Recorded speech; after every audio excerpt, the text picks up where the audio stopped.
That was it. Yeah, they made a Pop Tart. You see, they No, made a they made Pop a Tart. Yeah, they did. they made a Pop Tart Funko Pop. Did they really? Why? I'm pretty sure it was a toaster, but I have to look that up. I was watching a video and someone pulled it out like a mystery box. I was like, what the fuck? I think it was a toaster, and they named it like Freddy Toaster or some shit. I was like, what the fuck? Fucking what, mate? I know. Pop Tart, Funko Pop. I'll Ah, make Funko. I'll make Funko. Oh, I put Funko Pap. Yeah, like melted the it's gonna toaster. be a fun pop pop. Yeah, yeah, melting the toaster. How much is it worth? Oh, it's rare, probably. All those fucking ad ones are rare, like Tony You, the Tiger and shit. if you had a Toys R Us giraffe one, would you keep it or you sell it? That one's not that rare, so I'd probably sell it. I thought that one was rare now. No, well, it probably no, it is, but like there's rarer ones. Like I said, the Tony the Tiger one has been like $500-$600 for a long time. But Jeffrey, I'm not sure. Sure, let me see. No, that's not it. There's like a flocked one that's rare. Yeah, that's what I was thinking of. Welcome to the Blue Rupees podcast, where we talk about Funko Oh, Pops.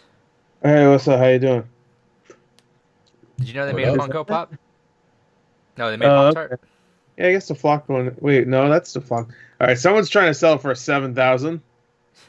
Yeah, that person. I Then respect those people. every other one I see is like 50, $60. Oh, I respect that guy. He's going for the hustle. He's like, some guy's gonna fall for it. Oh, this I'm guy's trying to rich. sell it for 5,000. Oh, wait, hold on. Maybe it's like, is there something special about him? Yeah, the store's gone. Well, I guess it's back now, but Oh, okay. I see. It was too soon, and then it changed to being not soon enough. This one has some of the blood of Christ on it. the actual blood of the giraffe. Actual Yeah. giraffe blood. They slit its wrists and gave it to this Funko Pop. Now This it's is the- worth 1,000 or This is whatever. the Blue Rees podcast. We talk about video games. We do that every Thursday, probably Friday soon. I think we're gonna probably have to swap to recording on Thursdays because it just seems like everything just happens on Thursdays now.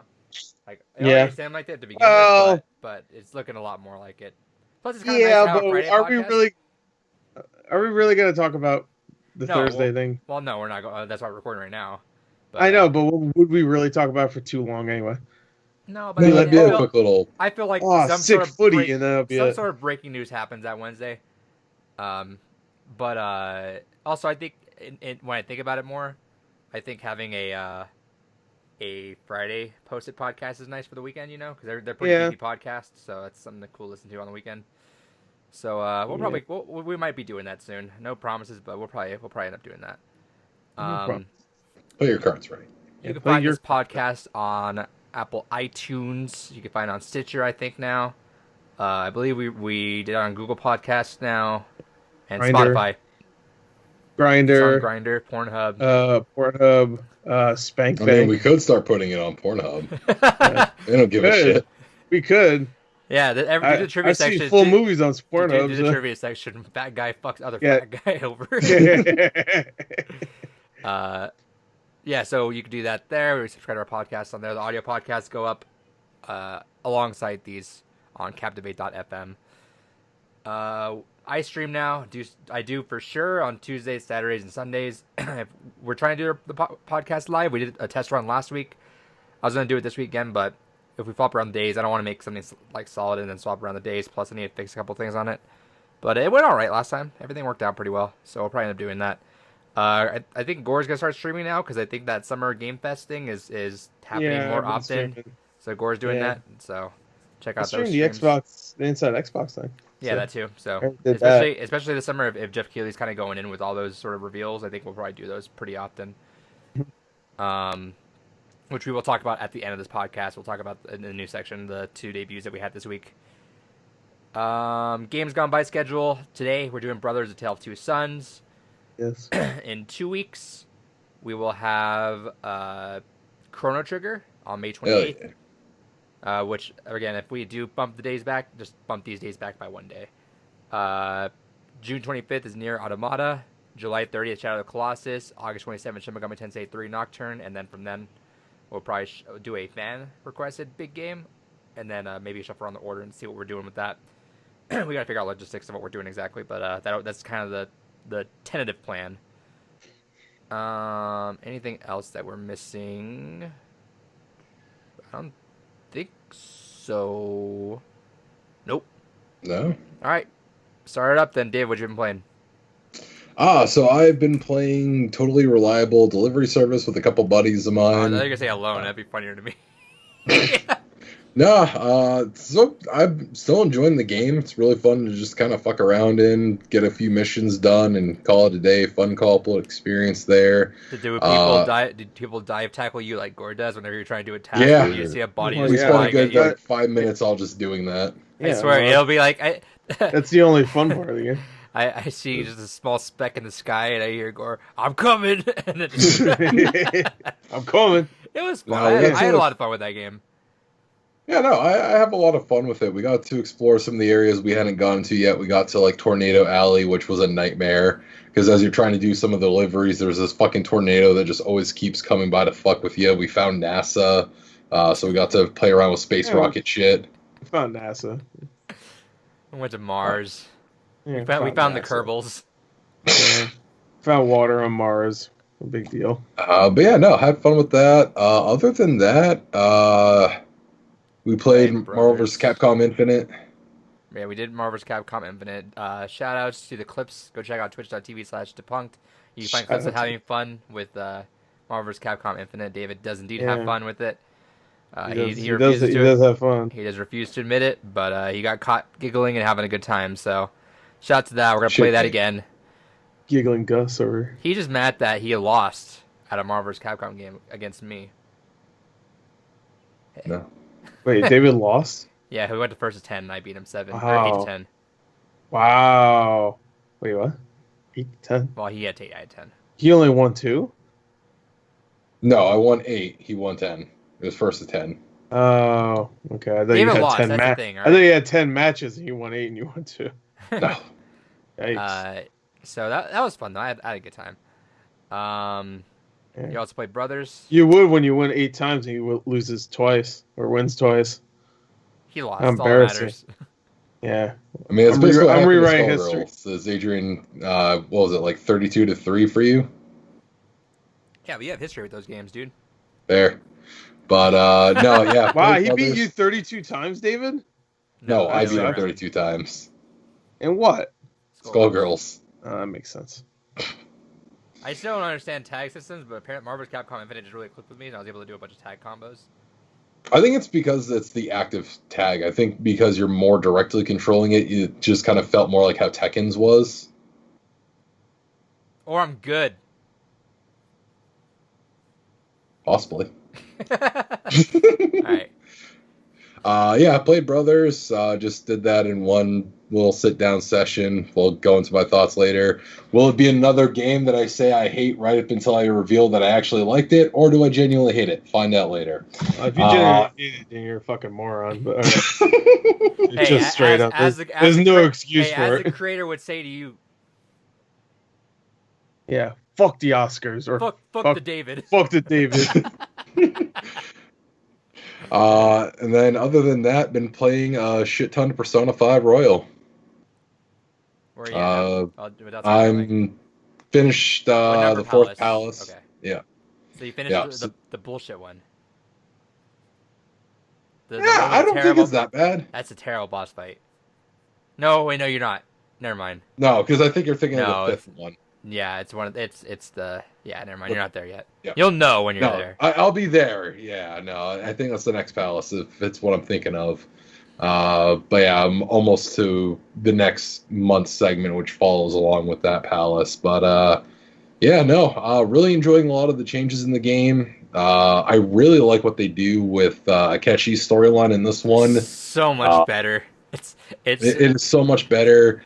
There's still a lot of weird little things with the story that just kind of make me shake my head, but they were there with the first game as well, so I can't fault this game for it. It's just, how it was before. But all in all, yeah, no, definitely thoroughly enjoying this more than I did the first time around, and I also really enjoyed the first not really I had complaints. It was a mixed bag, but Shit. thoroughly enjoying this one. I'm glad, man. Finally, you're enjoying something. I enjoy a lot of things. Yeah, like pissing me off. Yeah, I do enjoy that. Yeah, I know you do, you fucking scumbag. What else did you play? That was it. All right, Gore.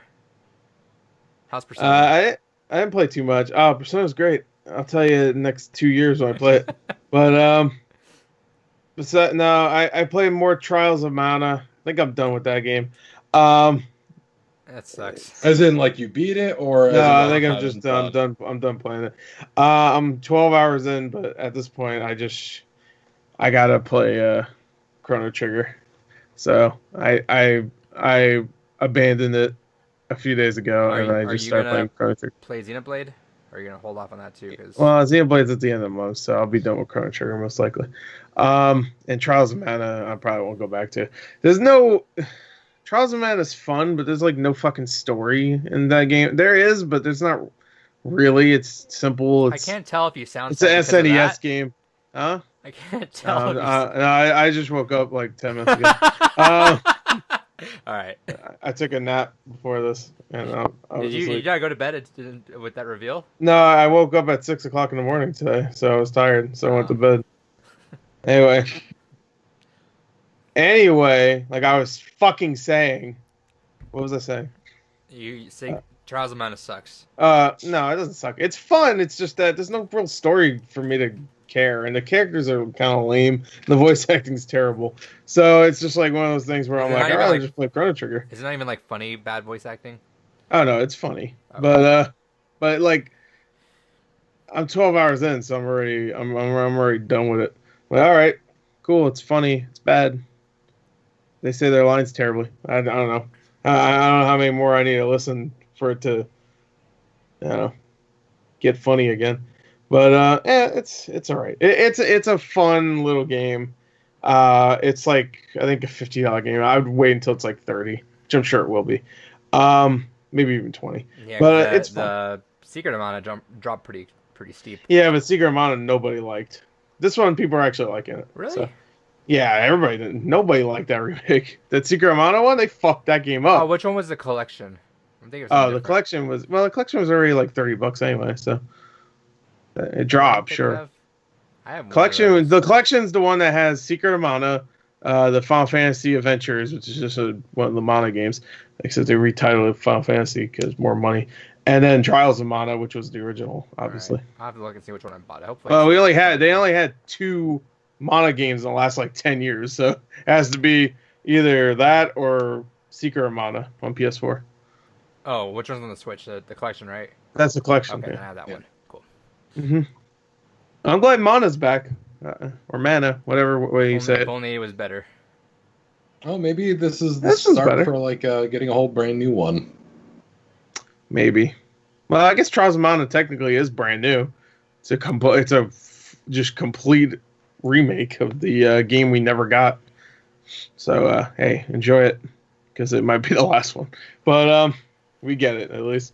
Anyway, it's fun. But I played more. I restarted Chrono Trigger because I started it earlier this month, but I felt like I should just restart it. Yeah, I was 30 minutes in, but it's great. I mean, I played it before, but it's a masterpiece.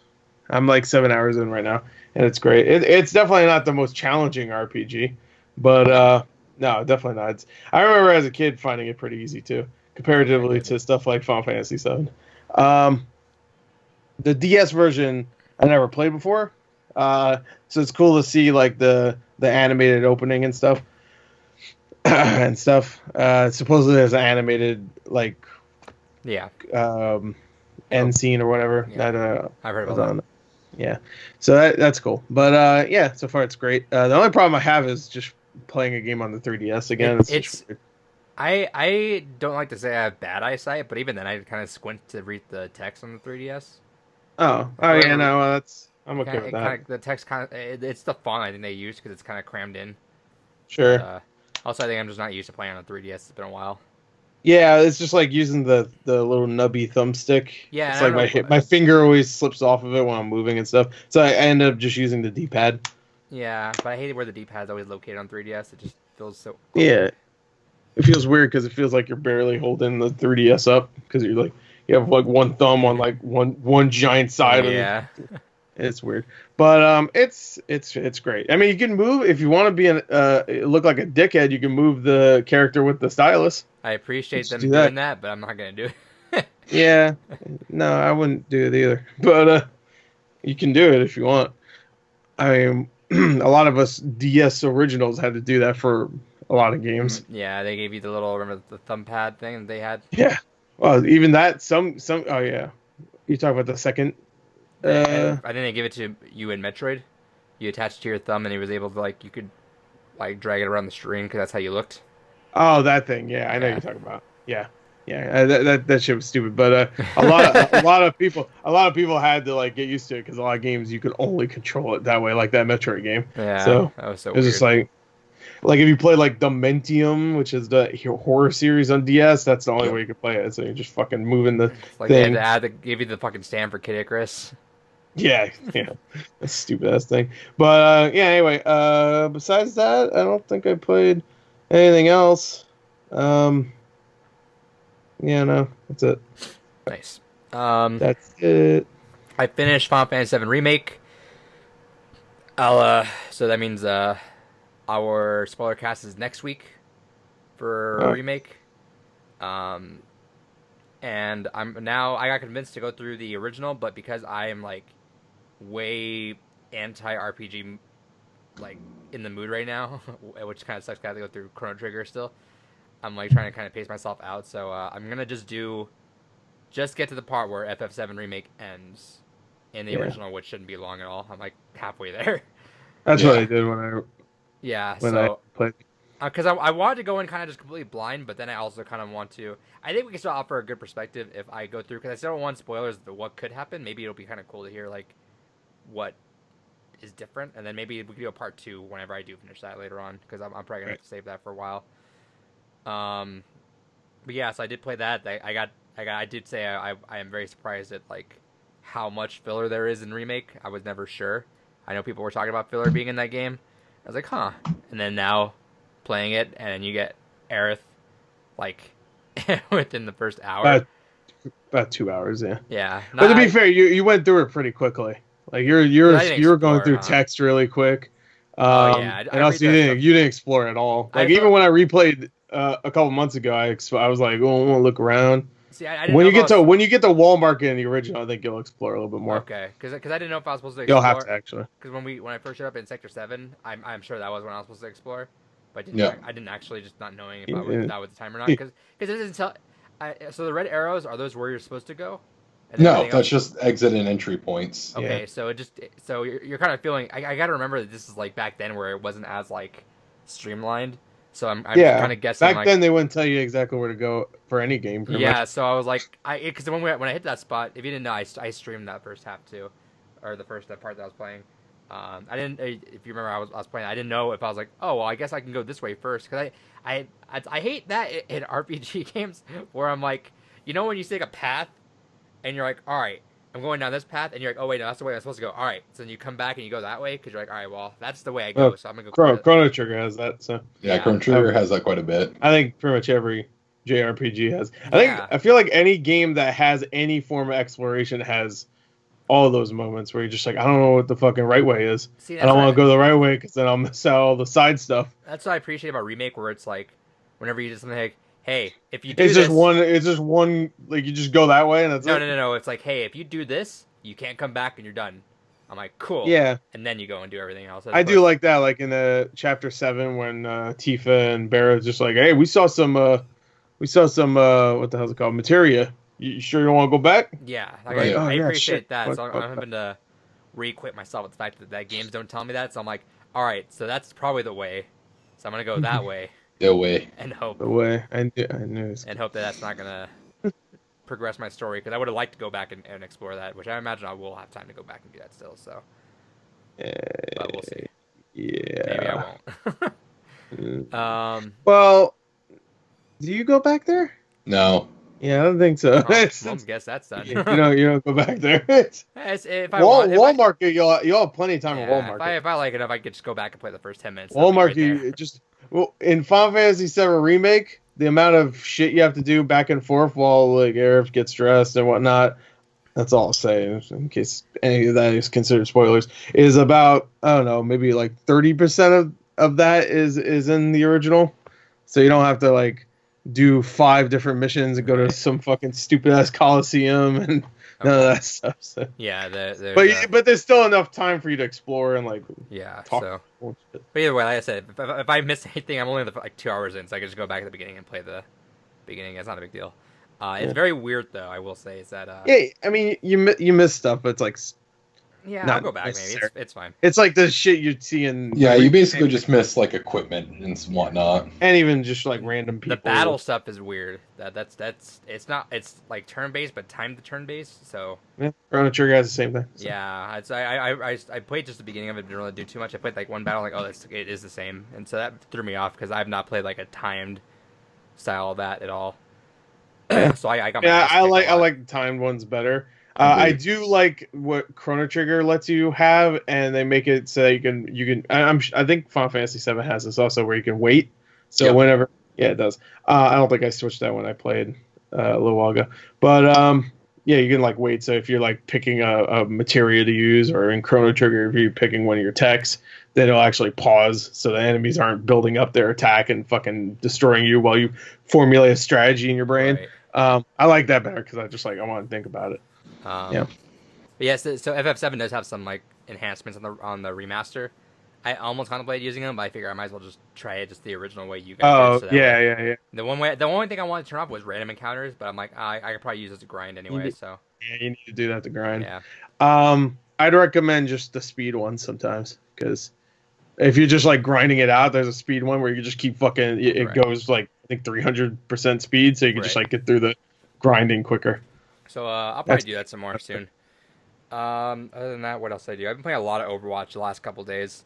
I decided I really want to see if I can grind the Masters only Roadhog. I got to 3,400, but then been having a bad day today, boys, and got a lot of losses. So I've been swapping off every now and then. Zarya, I did a little bit of Diva today, not too bad. But it's kind of funny because now you get the consistent people you keep seeing over and over again. The last game I played, there was some soldier on the other team just kept teabagging our other DPS guy, who I was like, oh, this guy was, dude, they're all on mic too, but this guy was like getting livid. He's like, oh, this fucking guy's not even good. And I'm like, and I fought this guy, and this guy kicked my ass every single time that was on my team. And I'm like, ooh, I think he's gonna go hard against this guy because that soldier kept getting pocketed by the Mercy. And then we got all the way through Havana, and then full health them on the first point, and when we did defense, like they didn't even get around the corner. It was cool, amazing. Also, I jumped into I got invited into an Xbox party for my teammates, and I never joined those. I'm like, no, but now I'm at a point where I need to hear everything's going on, so I'm like, all right. So I jump in, and immediately just all Spanish, all Spanish, and I can understand enough of it, so I kind of got what they were saying, but I wasn't speaking. It's until like almost 10 minutes into the match, they knew I was in there, but then they asked in Spanish, they're like, do you understand? And I just replied back a little bit, and all of them go, oh! And then like in really, really rough English at the end, when we won, they go, GG's paramedic. I'm like, thanks, man. It's been fun. That's cute. Okay, that's it. Gore, you're a tired boy. You need a 5-hour rant. I mean, you could be saying more. You'd be giving me a little bit more, David. Huh? You're not tired. You don't know me. Gore's tired of you. Tired. Look at that stupid ass smile. You look like a fucking kid that just figured out what humor is. Dumbass. Stupid. You ever see a little kid and their smiles? They always have the goofiest looking smiles. Well, True. Maybe that's just all the kids in my family. Well, they have goofy smiles because their teeth are growing in and stuff. So like one tooth's all big and the other one's all kind of lopsided. No, it's just I think it's just because they're fucking stupid.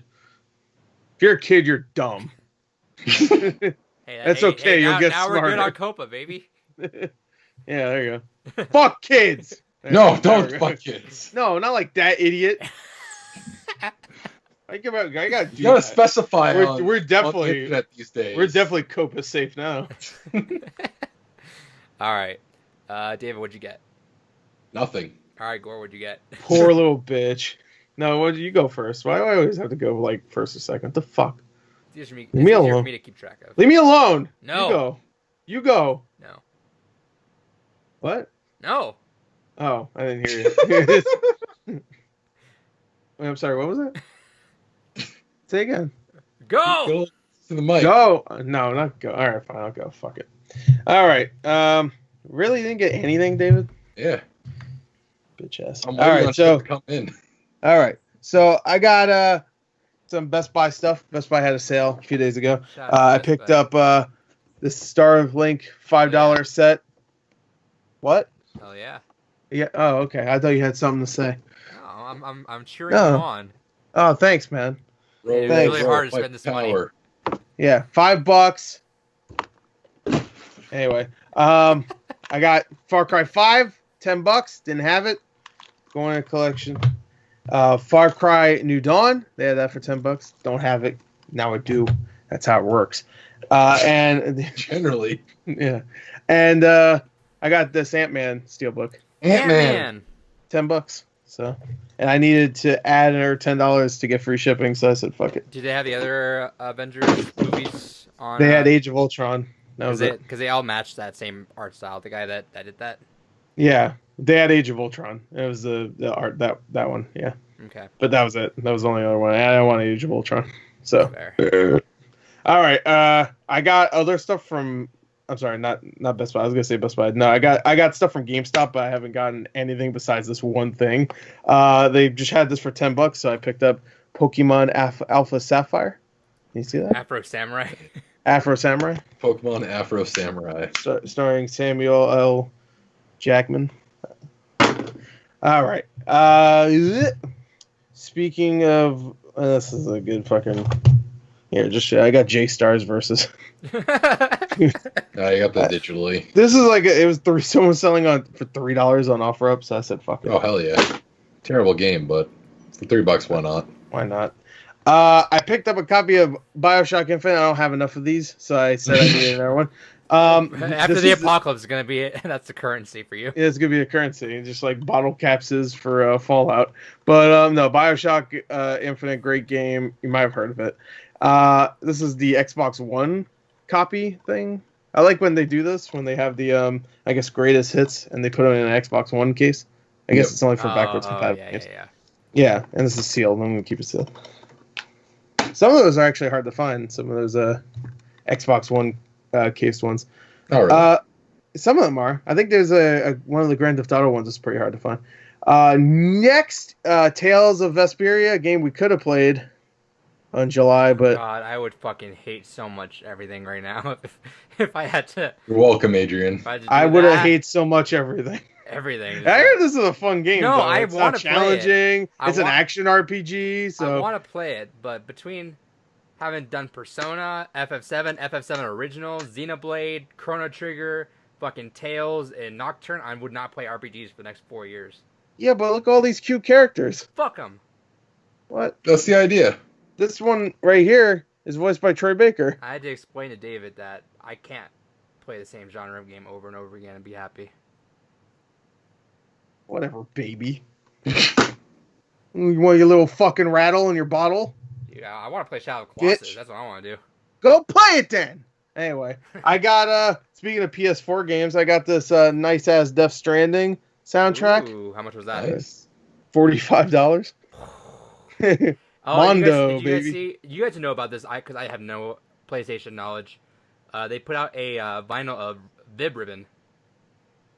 What the fuck did you call Is me? that what it's called? David? What? Vibberribbon? Yeah. Yeah, and everyone's going nuts over that. Is that a reason? I don't know. Have you not played that Yeah. game? No. It's Vid. Ribbon. That's a PS1 like music game. I want to say. Am I saying And that I right? think it was honestly a really obscure game. I don't know much about it. I think I've watched like a YouTube video on it or something at one point, but I have no personal experience with it. Yeah, You know like what's the shitty part about this is that this is just a score. So just the score. So that means that's none of the fantastic actual. artwork though. Like I love And that. they have another one up right now that is the songs. So if you want all those songs that play randomly, this is just the score. It doesn't matter. I added it for my collection because I have the other LP they did that I got back in 2016. It is good artwork. I got 4 PS4 games. I got them for pretty cheap. Sorry, PS2 games. Yes, that's a PS4. I got SpongeBob SquarePants the movie game. Hell yeah. Hype. These are all $5 each. Scarface The World Is Yours. Fuck It's like yes. a $30 game right now. I already have it, so that's gonna be sold. Spyro A Hero's Tale. Fuck Classic. yeah. And of course, this is getting its remake. It's going to be the game of the year. SpongeBob SquarePants Battle for Bikini Bottom. I already have It this. could have either been that or Destroy All Monsters. Or what is it called? No. Shrill Destroy Humans. Yeah, that way. Or it could have been what's in our remake? All of them. Mafia. There you go. We'll talk about that later. And last thing I picked up, I know I don't pick up a lot for this game, so I was just like, you know what, I need to pick up another one. They had this for $10. It's a signed photo of my girl Daisy Fitzroy from BioShock Ooh. Infinite. It was nice. $10. I had to buy it. It was an auction. One person had a $10 bid, and I put $10.50, so not 10, just $10.50, and I won. So it's the actress that plays Yeah, her. that's a really good one. She also voices Ashley Williams in Mass Effect Nice. and some other characters. I think she might have been in Last of Us. I don't remember if she was. No, she wasn't actually thinking about it. She was in something else that was big. Anyway, that's it. Nice. So I've been going through. You saw a couple of these, and I fucking. How do people just not take care of their shit? I don't understand. I gotta. Let's clean it right now. No, it's just like people don't put their cases in the right way. I got Resident Evil 6, There it is. but it's kind of annoying. You can't really tell right now, but like, yeah, you can't see it there. But Is it's got like, a woman giving a giraffe a blowjob? yeah, that too. Yeah. I hate when that No, happens. it's like, you see how like that's there is obviously they had it fucking imprinted, so like Yeah. in case the artwork you could just see the fucking imprint on it. I guess I didn't show you, but this. Here, can you see this? Can you see What do people poopage? do with Yep. their fucking discs? It bugs They the shit out of put me. it in their ass. I'm like, did you legitimately just like not give a fuck? And Yeah, it's obviously. I mean, it was just Resident put Evil 6. You so. put it on a fucking shelf, and that's it. David did say the correct. What was It was It just was Resident Evil 6, so I mean, Resident Evil 6. If it was Resident Evil 4, it would be clean, immaculate, and beautiful. It would have like I- 5 versions of the game on it too. I was telling on my stream because I've been bugged the last couple of days because I can't find a couple of my GameCube games. It's kind of bugging the shit out of me. after all the shit you gave me.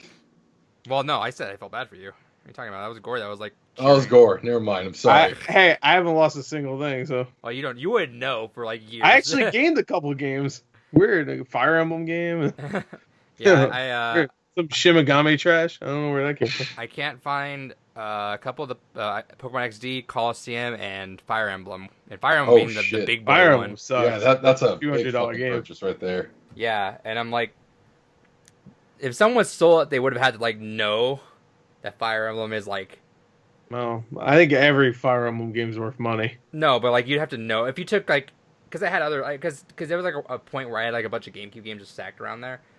Yeah. I'm like, well, if you stole like 3 or 4 of them, why didn't you just steal a large chunk of them at that point? Like, fuck it. I mean, they only had room for 3, and they were like, 3. I know Pokemon and I know Fire Emblem. Yeah. And they slipped it down their pants and fucked So off. like, but I've literally flipped through like my entire place like twice at this point. Like, there's like not really many places to look at this point now.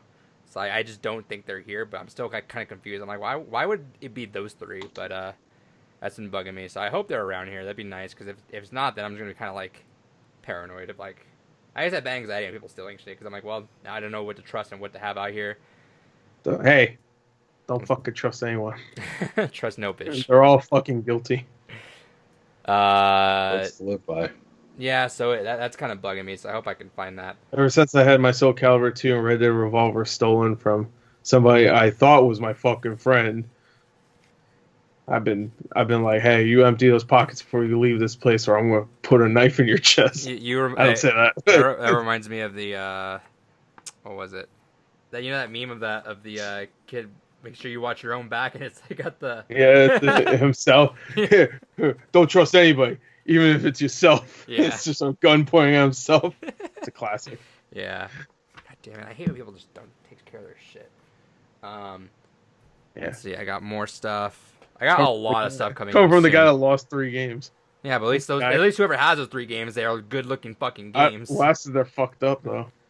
Like they're broken and shit. I didn't realize this is like a hard game to find, but like not even a good way, is Infamous 1 because the collection pretty much replaced it.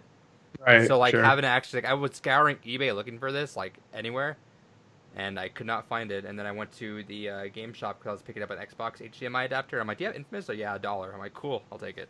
$1? $1. I also picked these 3 up because he happened to have them, and I was asking about those. They're all the Resistance games. What are they, $1 each? About 3 to 5 each. Yeah, It's not bad. Not bad. Like Infamous was $1, but those shitty games are 3 to 5. Because Infamous is like apparently just everywhere. Yeah, someone say it's just famous. I got that. That's a wireless phone charger. Put it on your phone and it charges. Isn't that Tony Stark's heart? Or... Yeah, it's like charging it on his heart. Oh, it's a piece. If you haven't seen Endgame by now, then I don't know what to tell you. Let's see. I got this in the mail. I got Persona 3. David didn't give a fuck. Oh, FES version. Hell Who yeah. the fuck was that? Got a delivery of a Blizzard. What? From who? One of my buddies. I don't have fucking people that bring me drinks. Blizzard's not a drink. Well, whatever. But it's also, I gotta open it. The liquid. Because yeah, I saw. You can hear it.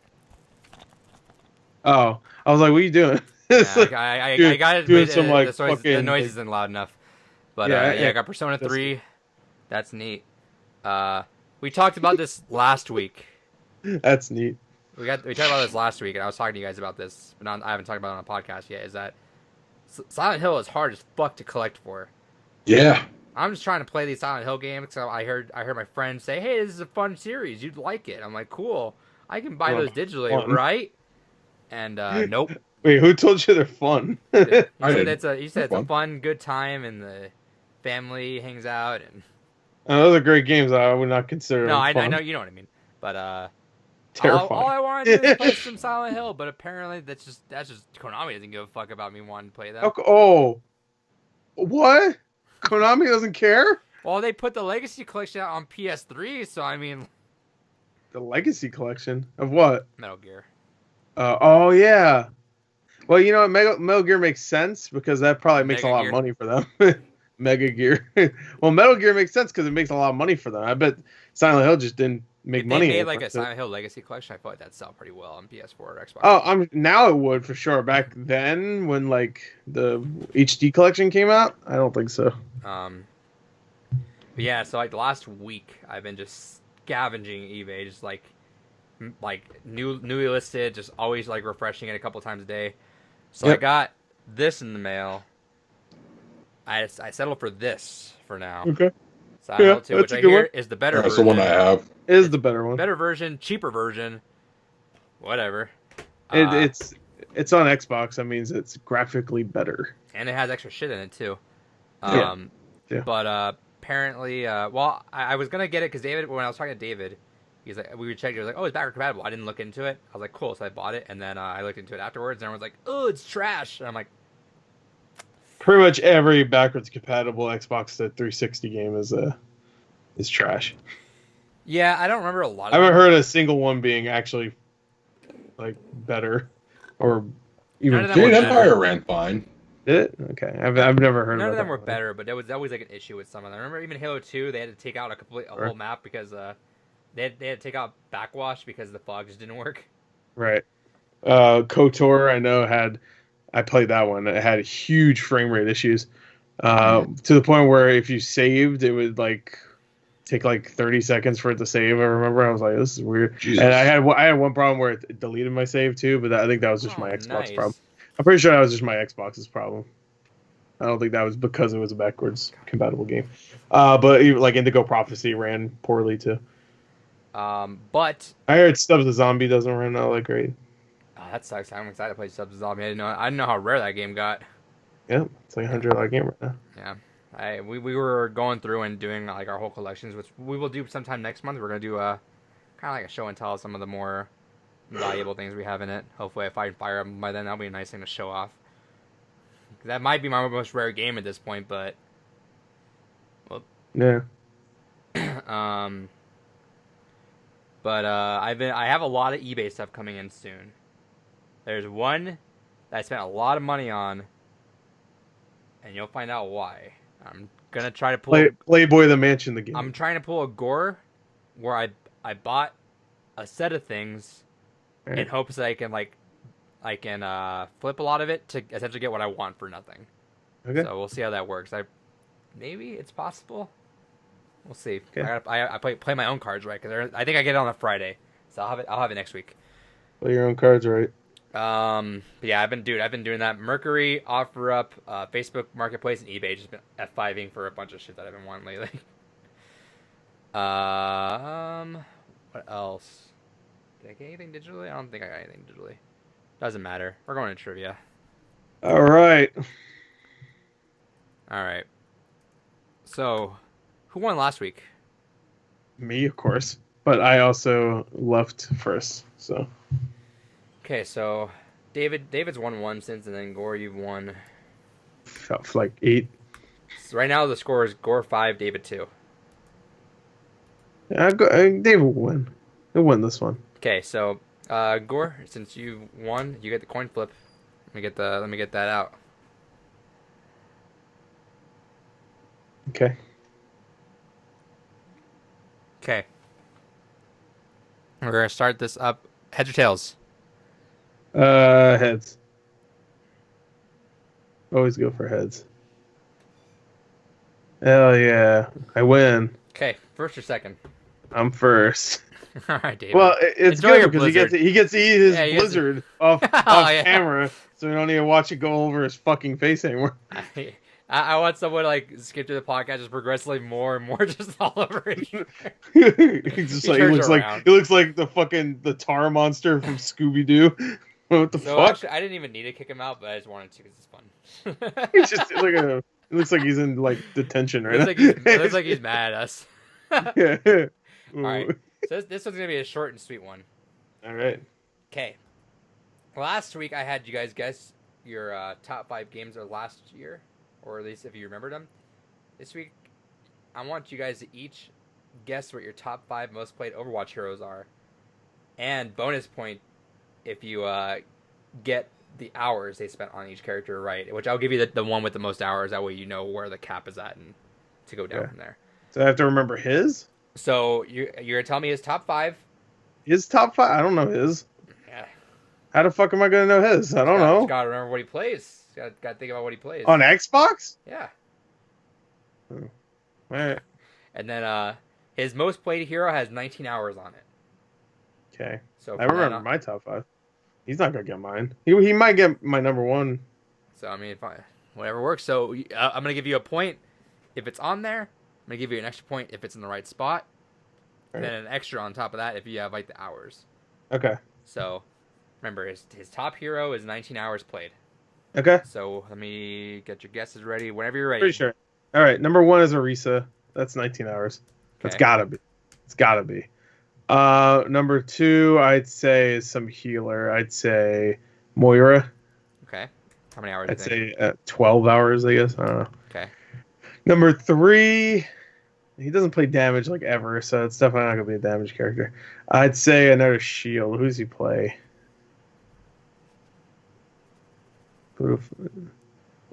Play Reinhardt? I don't remember. I don't know what else he plays. Actually, I'll say another healer. I'd say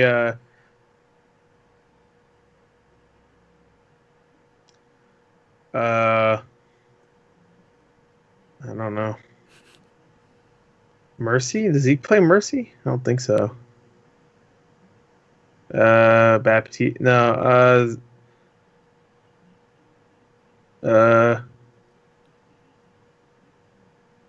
Mer- uh, Are you trying to remember all the healers? no, I don't know Oh, what he okay. plays. I I don't pay can't think of attention any to other. him. I don't think I think he played Zarya sometimes. I think, but besides that, I can't think of any other tanks either.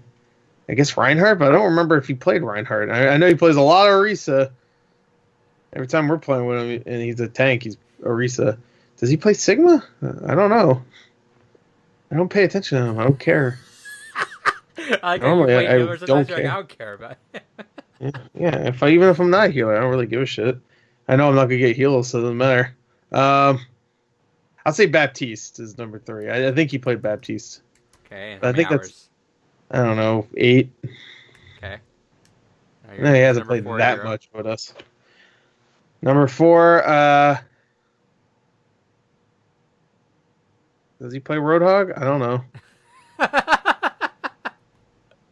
I don't know anything about him. I don't care. I don't give a fuck. I don't care at all. I know he plays a lot of Risa, and that has to be number 1. But if it's not number 1, then I don't fucking know. I don't pay attention. Obviously, maybe Moira. I guess it could have been Moira number 1, but I see him a lot as Orisa. Number 4, maybe a damage character. I don't think he plays damage ever. I'll say, I don't know, one of the tanks. Any of them cares. Reinhardt, fine. How many hours? I don't fucking care. 1, 10. Okay. Anyway, 5. Okay, last one. Last one. I'm gonna say that's a support. I'll say that's Mercy, maybe. Just a Mercy? random times he played. I'd say 4 hours for her. Got it. All right. Okay. You're in. All right. I bring that loser in. Now, I can tell you my top 5, but Let's see. at least I All think right. I can. Sent it out to him. He's Back probably, loser. he's asleep right now. He's contemplating. He's just like looking at that blizzard. He's just sleeping. Nice ice cream. Now it's sleepy time. Welcome back. Can't hear us. He looks like the microwave guy. I just realized that. The microwave guy. Yeah, you ever watched Is It a Good Idea to Microwave This? The guy that's a cameraman. He looks like him. No, Yeah. no, I don't. I know. Don't breathe this. The blender guy. Don't breathe this. Yeah. Don't Yep, breathe this. You're muted. One tap. There you go. Yeah. All right, David. Short. We're doing sweet. Blender trivia. Nope. Short, sweet, to the point. You're gonna guess Gore's top 5 most played heroes in descending order, and I'm gonna give you his max hours. So you get a point if it's the right hero. You get a point if it's in the right spot, and then you get an extra point if you have the hours guessed. I'm gonna give you the top hours. So, for example, Gore's most played hero is 153 hours.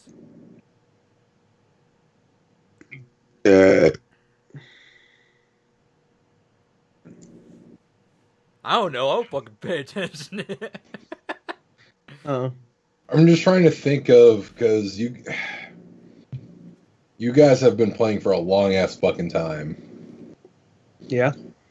So I only know what you've recently been playing. Right. I'd say, Uh, aside from one of these, I'd say that you've seen all of these. I'd say I'm gonna say Roadhog, number 1. for number 1. How many hours? Oh, yeah, it's 153. Yeah. Okay. What's his second? Second most played.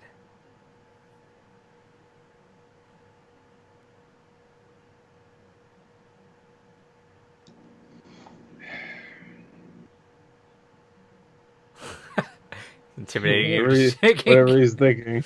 You gotta say Moira. How many hours? I don't know. Second most played character. That's all that matters. You gotta Many guess the hours? hours. Come I up with don't a fucking number. know. A lot. Come up with a number. Anything he gets her below all yours. 85. Whatever. 85. Okay. 85. Yeah, that big of a difference between my top hero and my second one. 70 some hours. Next one. Sigma. How many hours? I don't know. What did I say for Moira? 85? Yeah. I don't know. Throw in like 40 or something. I don't fucking know. Okay. Fourth.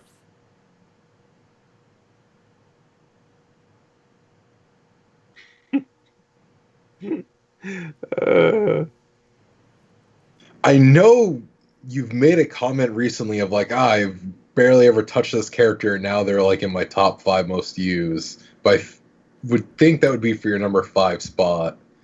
So, Yeah. yeah. Good talk.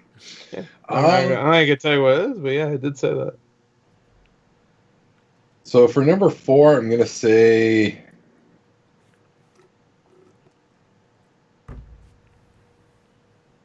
Mario. Giant Sonic. Luigi. Think green. Don't think that. That was that was a lie. That was a red herring. Yeah. I don't know. We'll say Hanzo. Why not? Okay. How many hours? Why not? 74. You went from 153, 85, 40 to 74. I know what I said. Well, I mean, you know that's the whole 40 to point if 70. you get that. All right, he meant I'm 34. not gonna get those right regardless. You don't know. You don't know. Fuck it. Throw down 74. Don't matter. No, that's the dumbest shit. But okay. I can already tell you that's wrong. So it's, Well, yeah, you can't. well, no. I mean, if he gets a point, whatever. no, you said he gets a point. You said he gets a point if he gets the number right. But I'm telling him right now it's wrong. So anyway, last one. Last one is Zarya. Okay. 500 hours. I don't know, like 20 some odd hours in there. Okay, that's not a number. 20 what? 20 somewhat hours. 20 hours. You said 20 somewhat hours. Yeah, that means 20. Obviously. You know what I means? Yep, that's why I have to ask what the fuck you mean, because we know what you mean. Okay. Alright. Right now, I don't know if I won, but almost all of that was wrong.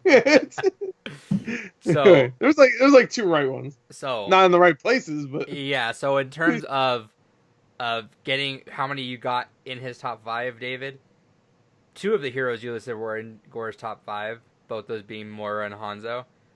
Roadhog, Sigma, and Zarya are not in his top 5. Really? And he, let's see, what was I gonna say with that? So you got 2 points, but they're not in the right order, obviously, as I said. Yeah. So the order that went is Moira has 153 hours, Hanzo has 122 hours, Torbjorn has 77 hours. Oh fuck! I'm sorry to get fucking Hammer Boy. Literally, he makes a comment every time he gets played at the game when he's like running it. So the one I didn't think you'd get is Soldier 76 to 52 hours. That was like really early on, I think. And then McCree with 43 hours. Yeah. Number 6, I think, is Sigma, isn't it? Number 6 Sigma with like 42 or 41 hours. So almost. Right. You got the number almost right for Sigma, but he wasn't in there, so it doesn't matter. He said 40 for Sigma, so. Yep. I think he did, unless he said like 80 hours or some shit. He went back up. But he wasn't in there, so it doesn't matter. David, for you. Yeah, I might have gotten all of his wrong. I know one definitely not. There's no way, but all the other ones, I couldn't think of every time we play. Yeah, I couldn't think of anything you played though, which is funny. Besides one, which is Orisa. Okay. That has to be number 1, right? So you're right with that. Orisa is his first with 19. Yeah. So. There's no way to look up my Blizzard account just in total. It doesn't give you like a total breakdown of your whole Blizzard account for it. Xbox. Right, he doesn't watch you play on PC at all. I mostly play Lucio on PC. Well, that doesn't count. Anyway, Gore, you got you got 3 of his right, so you win. All right, but which ones? So his second most played, Gore, you said Moira. That was his second most played. So far you're at 4 points because you got. Wait, how many hours? I want to know if I got that close. You were close. Granted, it was a little easier for you because you only had 19 hours to kind of go Yeah, with it on P3. But, right. I mean, not like he gave a fuck, apparently, so whatever. Yeah. You guessed 12 hours. It was 16 hours. Oh, okay. You know, Gore was actually, like, on the money because it's a little... Because it's kind of funny because with David that he only plays 2 roles, and, like, his 2 roles are, like... Yeah, it makes sense because every time we're playing, either you and I want to be damaged or we don't want the fucking queue to be 3 hours long, so only one of us is damaged or none of us is damaged. I think we all have a flex of you and me have a flex of different stuff. Or David only has a flex of 2, so it was kind of like that. So you were on the right track with this. So his third one was a support. However, you said Baptiste. It was Brigida, and you said Baptiste. I don't remember him ever playing Brigida. I play her all the fucking time. Yeah. Oh, is that why I don't get any heals? That makes sense now. So you said Baptiste at 8 hours. He has Brigida at 10 hours. Okay. For his fourth, Gore, you said Reinhardt, and yeah, that is his 4th most played hero. You said 5 hours. It was 7 hours. So you were close. Okay. All right. And his last one, Gore, you said Mercy. It was actually Zarya. Okay. And you said Mercy with 4 hours. It's Zarya with 6 hours. Okay. So the final. Well, how long has he played Mercy though? I didn't check. Oh, actually, I can check. Hold on. I'd saved the picture of him. 4 hours. We can actually go through this because I have the pictures. Let's see. Actually, I'm kind of curious. Where's my authenticator? Where's my penis? Mercy at 5 hours. Okay, so I played that much Mercy? Huh. You were only an hour off. I couldn't envision you playing anybody else, so I thought maybe you played Mercy sometimes just to quill Adrian's fair fucking medic bullshit. So I mean, that usually basically is what it amounts to. Is if I got someone that I can just go ahead and pump with Mercy, I'll just play her because why not? But so, sure. Do you want, just for fun, this doesn't matter. What do you think is David's most played damage hero and how many hours? I don't care. No. His most played damage. I mean, I only really play one damage character. Yeah, so. that's why I'm asking him. I don't remember who he played that, but let me think. Is it Soldier? I'm not gonna give you any hints. I'll give you one hint just because it's for fun. Okay. You hate her. That limits down the pool a little bit. I should limit down to like 2 people, I think. Is it? Oh, May? Yeah. I don't hate May. I don't like playing against May. I don't like playing against most characters in the game. So how many hours do you think he has as May? Tracers, if it was Tracer, then just all around disgust. But I understand if you're a fucking pleb and you want to play shitty Tracer because you suck at games, but whatever. You need to break the law of time and space. But anyway, what'd you say? I'm sorry. How many hours do you think he has as like May? 2 hours. Yep. Okay. Everything else had to be. It had to be less than 4 hours. So, and I know he doesn't play damage that much. And just to give a rundown, since I have him here, Gore's 6th hero was Sigma with 41 hours. 7th hero was Diva with 39. And following is Lucio, Junkrat, Roadhog, and Reaper. So Roadhog wasn't even in his, like, I think it was like barely like top 10. Yeah.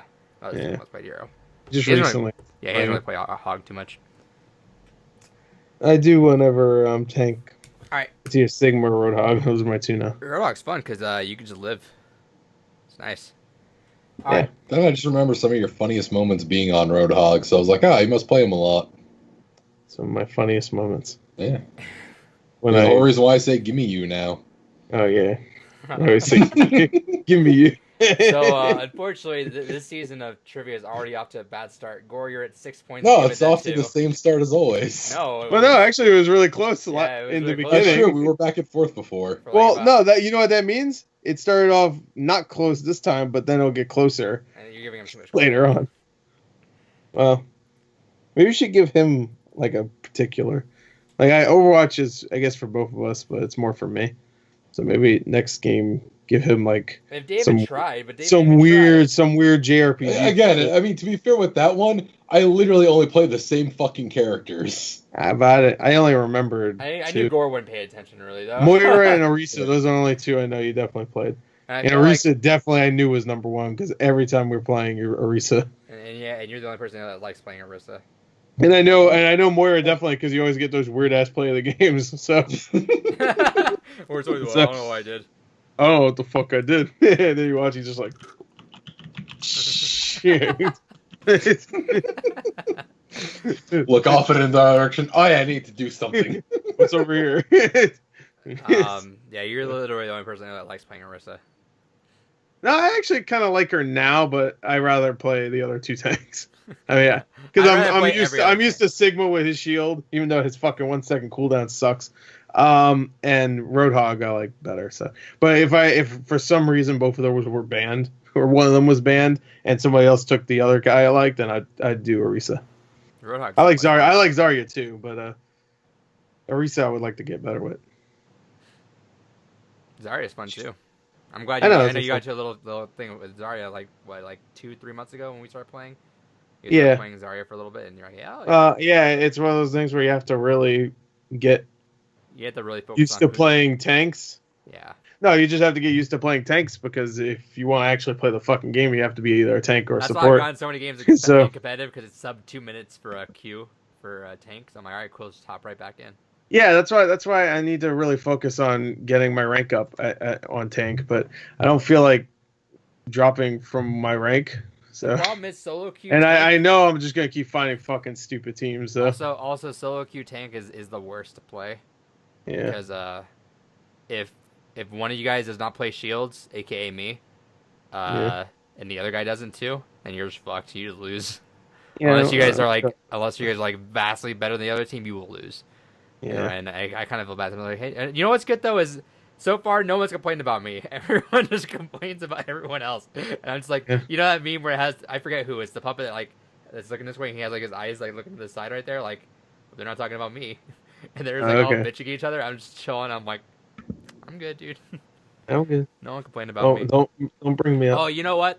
No, that's a lie. So what was it? It's a lie. Everybody talks shit about me. Last night, I played. It was last night or the night before. I was playing a game, and immediately the fucking Ana is like, "Hey, bitch ass fucking paramedic, you gonna fucking swap to Zarya?" And I was playing Hog. I'm like, no. Yeah, fucking why? I'm like, I don't feel like it. And then and he was talking with all his homies and everything. He had like a 4-stack in there. I'm like, all right. And then we're playing. No one. He didn't say anything after that. And then what was it? Halfway through that second round, what was it? I someone in the team like asked nicely, "Hey, can you swap to Zarya, please?" I'm like, "Yeah, sure. I'll swap if you just not a dick about it or whatever." Yeah, I said that to them. Yeah, dude, check out you. But then what was it? I called Reinhardt. I said Reinhardt's won. Yeah. And then they started like all laughing, like, "Oh, fucking Reinhardt, fucking speech impediment." I was like, just chilling. I'm like, What? then we got like rolled the fuck over because these guys are fucking like giggling, fucking over here, like laughing, and I'm like, you guys want me to call shit out or not? Because like I'm over here trying to like yell stuff at you and you're not paying attention. Then we lost and like at the end, fucking just got fucking shitty teammates every fucking game, lost every fucking game tonight. Just fucking always shit fucking people and their shit them. I'm like, maybe you just weren't fucking bitching the entire time I'm playing the game instead of like, oh, you said Reinhardt. He said Raid. There's no A. Were you stupid? I'm like, Whatever. dude, yeah, Jesus. I won like every other game aside from that tonight. So whatever. At that point, I would just really fuck this name up. Like, Reinhardt over there. It's Reinhardt. Watch out for the Reinhardt. Oh shit! There's a road dog over there. It's just, There's a rain hog. watch out! There's a Mora. Watch out! Watch Anjo out. over there. Watch out, a Mario. A Mario. Oh shit! Zenyatta. Watch out. Dude, I would have totally fucked with. I would have called out shit that wasn't even happening. Yeah, like Kyle does it. Shit, Reaper behind us. Yeah, like Kyle does whenever he comes to the call. Watch out, Widow above you, Widow above you. Yeah, he's like, watch us play. And he gets that shot from the backside. Yeah, like, what the fuck?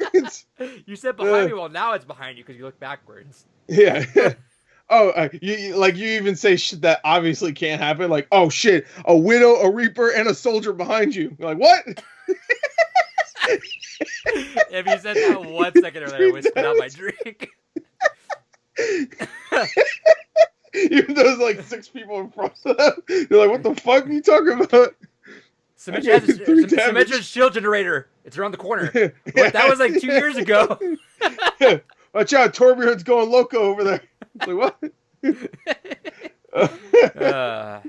Level 3 Torbjorn turret to the right.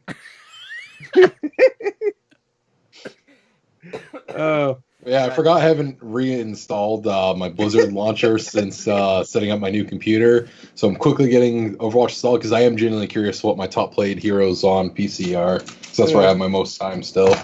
So we will have that later in the podcast. Hell yeah. All right. I should have did that. But I'm over here like they're like cracking up. I'm like, all right, whatever. We lost. Congratulations. Yeah, right. We lost. Congrats. Yeah. I would call that some stupid shit. Yeah, I should have in hindsight.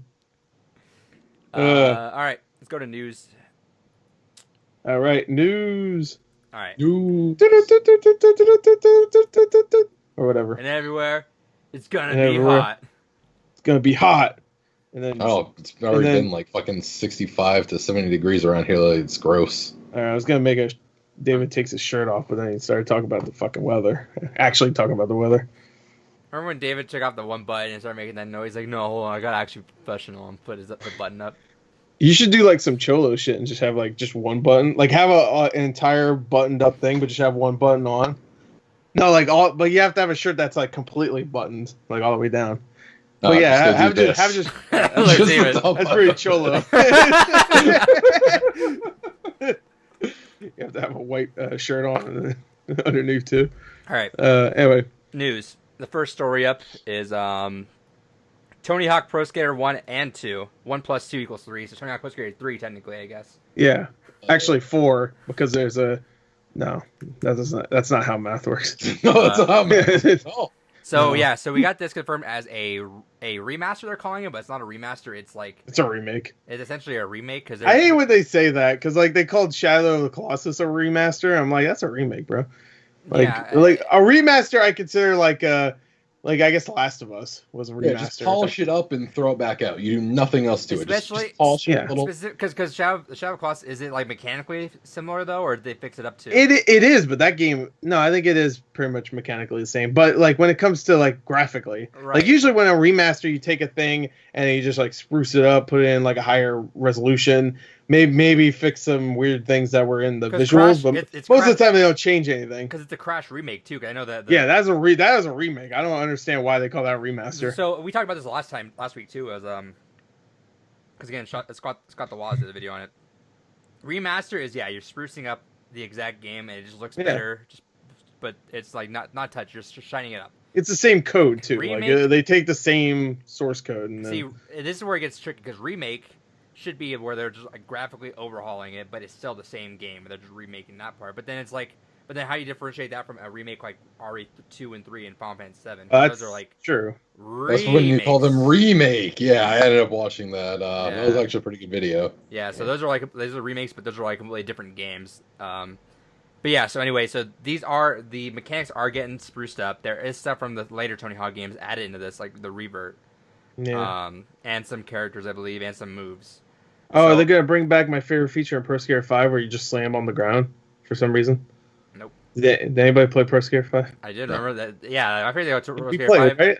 We did. Remember? Yeah, my favorite thing about Pro Skater 5 is that wasn't a good game, but I love that none of the game is actually on the disc.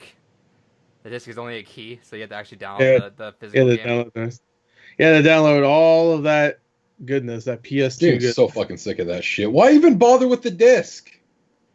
Because you have to. Because you need retail, baby. You have to have a disc.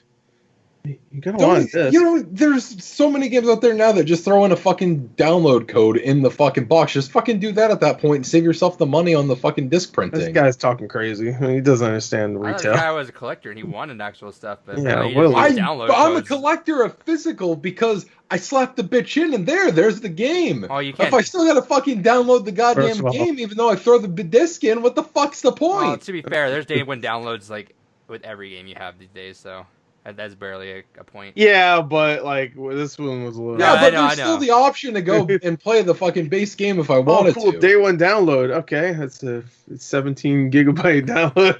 Like, It's just the game. it's a game. I wish it just said not updated. It would just say game. And I do like how everyone was popping off about this, but then we all forgot that Tony Hawk Pro Skater HD came out, which I didn't mind that much actually. I didn't mind that one either. it was Didn't they get alright. rid of It a lot of the wasn't- music though? It wasn't the same, Mm. but it was all right. It was serviceable. But I mean, I haven't played Pro Skater since I think Tony Hawk Underground 2 came out because I didn't really play. I played a little bit of Project 8. Besides that, I didn't play. No, I didn't play. played I don't Proving think I Ground. ever played American Wasteland. I played Proving Ground. I don't think I played that. I loved 3. 3 is my favorite. That was Yeah. the game that I had when I bought my GameCube off someone. No, was it 3 or was it X? I forget. No. When I bought my Xbox, They had a special version of 3 on the Xbox. I think. I bought the original. When I got my Xbox the first time, remember my dad and I went to go pick it up, and we got an Xbox. I think we picked 2 or 3 games. I picked one. He picked one. I picked Tony Hawk Pro Skater 3, and he picked Halo. So he got the winner on that one. But still, I mean, Tony Hawk Pro Skater 3 is still Hey, phenomenal. Tony Hawk's good shit. Yeah, that was a good combo games there. But yeah, Tony Hawk Pro Skater 3 I loved, but I never actually played either 4, Thug, or American Wasteland, or Thug Project is 8. great. I've never played Thug Thug. I really want to play Thug. I hear a lot of good things, so I might go back to those eventually. And they're cheap too. I can find that's pretty cheap. Yeah. But yeah, no, Proving Ground was all right, but definitely the series lost its touch. I'd say after Thug. Yeah. Specifically. And Thaw. Yeah, Thug. Oh, and then Thaw. Yeah, it's Oh, just like they're looking for Thug. Thaw. I'm And then Proving Ground, which was 2. I was like, what the fuck? I want to give a quick shout out to someone I saw retweet this. I don't know if he made this. I don't know because he didn't actually cite it. Oh, was it the Tony Hawk Pro Skater timeline? Oh, no. So there's that.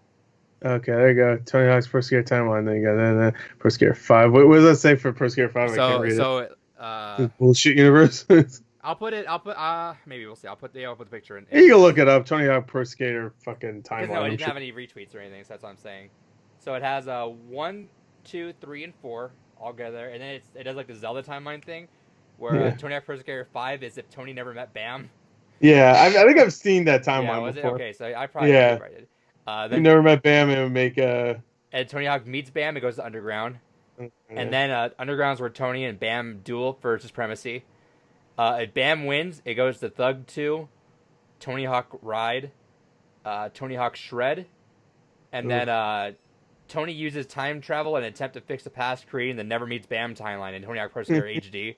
And then if Tony wins in Thug, it goes to American Wasteland, to Tony Hawk's Project 8, and then the Proving Ground. But in American Wasteland, there's an offshoot timeline where Tony gets really into racing for some reason, which turns into Tony Hawk Downhill Jam. Yeah. And then in Thug, if Tony wins but Bam dies from his injuries, it goes to Tony Hawk's American Skateland. And Tony Hawk's Motion. And then in the game, I guess. No, that's DS game as well. That's DS games. And then an alternate universe is Disney Skate. Oh. It's a weird ending. And then there's just Disney Skate. So where is Tony Hawk's what was that cartoon he was in? Where Boom Boom Huck Jam? Where'd that come from? You remember Boom Boom? Is that what it's called? Boom Boom Huck Jam or something like that? Not, that sounds really like insane, that sounds that sounds bad if it's not. I'm pretty sure it's called Boom Boom something Jam. I'm gonna look it up. Tony Hawk cartoon movie. Tony Hawk Boom Boom Huck Jam. Yeah, but where does that fit? Boom Boom Sabotage? What the hell's Huck Jam? Did I just make that up? Gord, do you have extra Xbox One cases? Xbox One or Xbox Original? Xbox One. I think I do. Okay. Whenever we do those sends, grab me one of those, please. Yeah, they did a series of movies called the Boom Boom series. Where does that fit? That sounded like you were just going crazy for saying boom boom hug jam Tony Hawk. Yeah, sure. I swear to God, there was one called Boom Boom Huck Jam. Maybe it wasn't a movie. It was just something in the Boom Boom universe. All right, look it up. It was a 3D animated movie. It looks fucking terrible. But where's that fit in anyway? I don't know. You have to just tune it. It all comes connected in Tony Hawk Pro Skater 1 and 2. I would ask also, where does Tony Hawk's whatever fit in? But I can't think of anything else Tony Hawk was in. Yeah, so that's happening, and yeah, it's like I said, it's a remake with added stuff into it. I'm hoping this is a resurrection. We haven't had a good skate game in a while, including EA Skate, which hopefully, hey, that'd be hype if we saw Skate 4. What was that one game that got revealed at Xbox's press conference like 2 years ago? Session? Didn't that come out on like early access on Steam? I don't know, but I'm waiting. It was the game that everybody was like, "Oh shit, Skate 4," and it was called Session. Everybody was like, "Oh, maybe." I'm still waiting for Skatebird. Skatebird, yeah. There's another game called like Skater XL or something like that. Sounds a little weird, but there's been little games trying to bring back that hype, but I don't think it ever gets higher than Tony Hawk or Skate, honestly. Yeah. Hopefully this is a resurrection. I hope this it will done be. right. I mean, it's made by the guys that did the Crash ones. Yeah, so it's Vicarious Vision. So hope there's a lot of love and care put into this one. It's only $40, so that's $20 less than Pro Skater was when Pro Skater 5 was when it first came out. So, so and it looks infinitely better. Yeah, so I'm actually going to put a pre-order for that. And you get the actual skate deck too if you pre-order the $100 version. Collectors, yeah. Which that's actually kind of neat. I've been my contemplating fat it, but I don't really need to. And my fat ass on it, it's okay. But yeah, that's cool. That was the first reveal for Jeff Keighley's Summer Fest or Summer Game Fest is what it's called. It was the last one, Summer Game Fest. Yeah. And Gore was right. Session is on early access right now. Yeah, that's what I heard. There's a game called Skater XL also. I don't know if that's like the same shit or something, but like it looks the same. I know it's not the same game, but anyway, there's a bunch of shit out there. But if you want the real shit, it's coming September. I'm glad September 4th. Dude, I kind of wish it was coming like in July. I wish they just say it's out now, fuckers. They shadow drop that shit. Oh, I would. I mean, there's nothing else out right now. I would have bought that digitally and said, "Let's do it." I mean, you may as well. There's no point in buying it physically. What do you mean? No, I was talking about Pro Skater 5. Yeah, we're talking about Pro Skater 5. How the fuck we know that? I thought we were still talking about 1+2. The game they just announced yesterday somehow. Yeah, imagine how fucking great of a shadow drop that'd be. All right, well, this is coming out, and it's coming out today. Bam, here you go. That was yesterday, right? I took a nap, so everything feels like 2 days ago now. Overwatch came out yesterday. A beautiful new morning, and I look outside. Perception of time has been lost to COVID. Yeah, oh, thanks. Sorry. Got us destroyed on YouTube. Coned. Dude, it really has. My work meeting, we're talking about how it's the end of the school year on the 22nd. And I'm like, well, shit. I actually had to text my boss because they have to every year you have to check to see if everyone's going to come back for next year or whether or not you're going to move on. And it's like, all right, just let them know and just text me back like, yes, I'm going to be returning to so and so.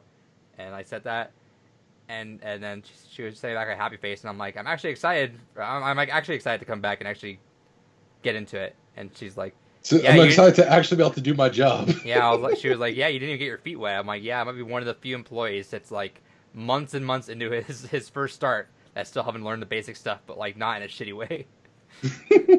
So that's gonna be fun. But also we're kind of going hard with that right now. We're on as of Saturday, masks are now required for every public place that you go to here. Yep, same here. And we were talking about another meeting we had where they don't know if this next school year is actually going to be a soft launch or something of school where like they don't think we're going to be able to like go in right away. So we're in it for the long haul, boys. Yeah, especially where we're estimating to get a second wave of this next year. So I mean, and then we're gonna get a second wave of this in fall, I'm sure. So, shout-outs to a second wave of this. Shout-outs to Tony Hawk coming in clutch. He's like, you know what? Fuck this. I got you guys. Let's do this. Shout-outs to Riley Hawk. That's his son. I played as him in Pro Skater 5. Right. That's how I found out he even had a son. Like, what? I'm I don't know. really excited for this. That's definitely a pre-order for me, and I'm excited to play that. That's like Do you think when he had sex with the mother, did he do like some hang time shit like while he was on her? yeah, Like, he did a 900 in bed. yeah. And then right landed on.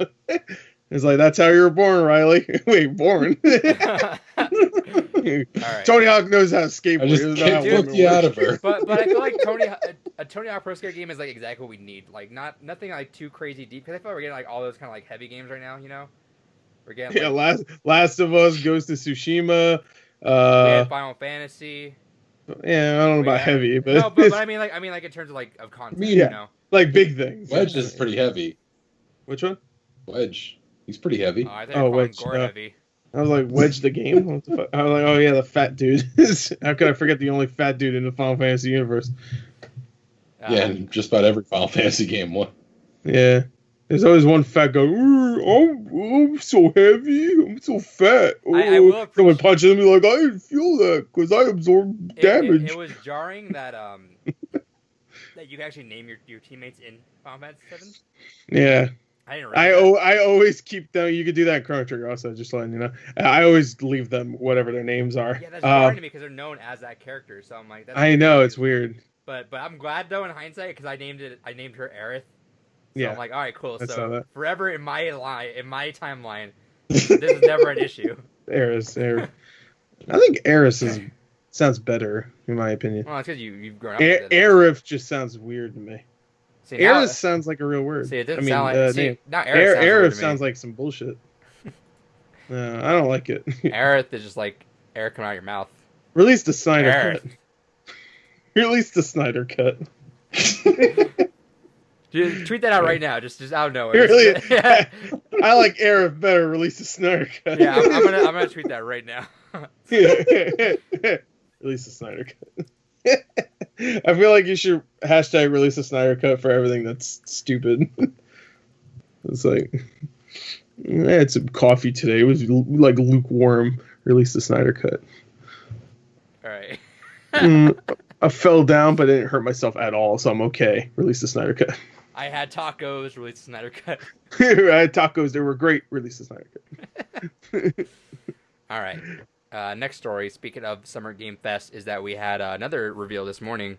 Yes, we and it did. had more Which- gameplay than one of our other reveals. Well, technically not because No. it's an engine. Debut, Technically, Yeah, zero. but it's a tech demo that we got where But- there was so still an interactive Yeah, component. gameplay where the woman walked around. So Yeah. this one was weird because, and like it's cool to have.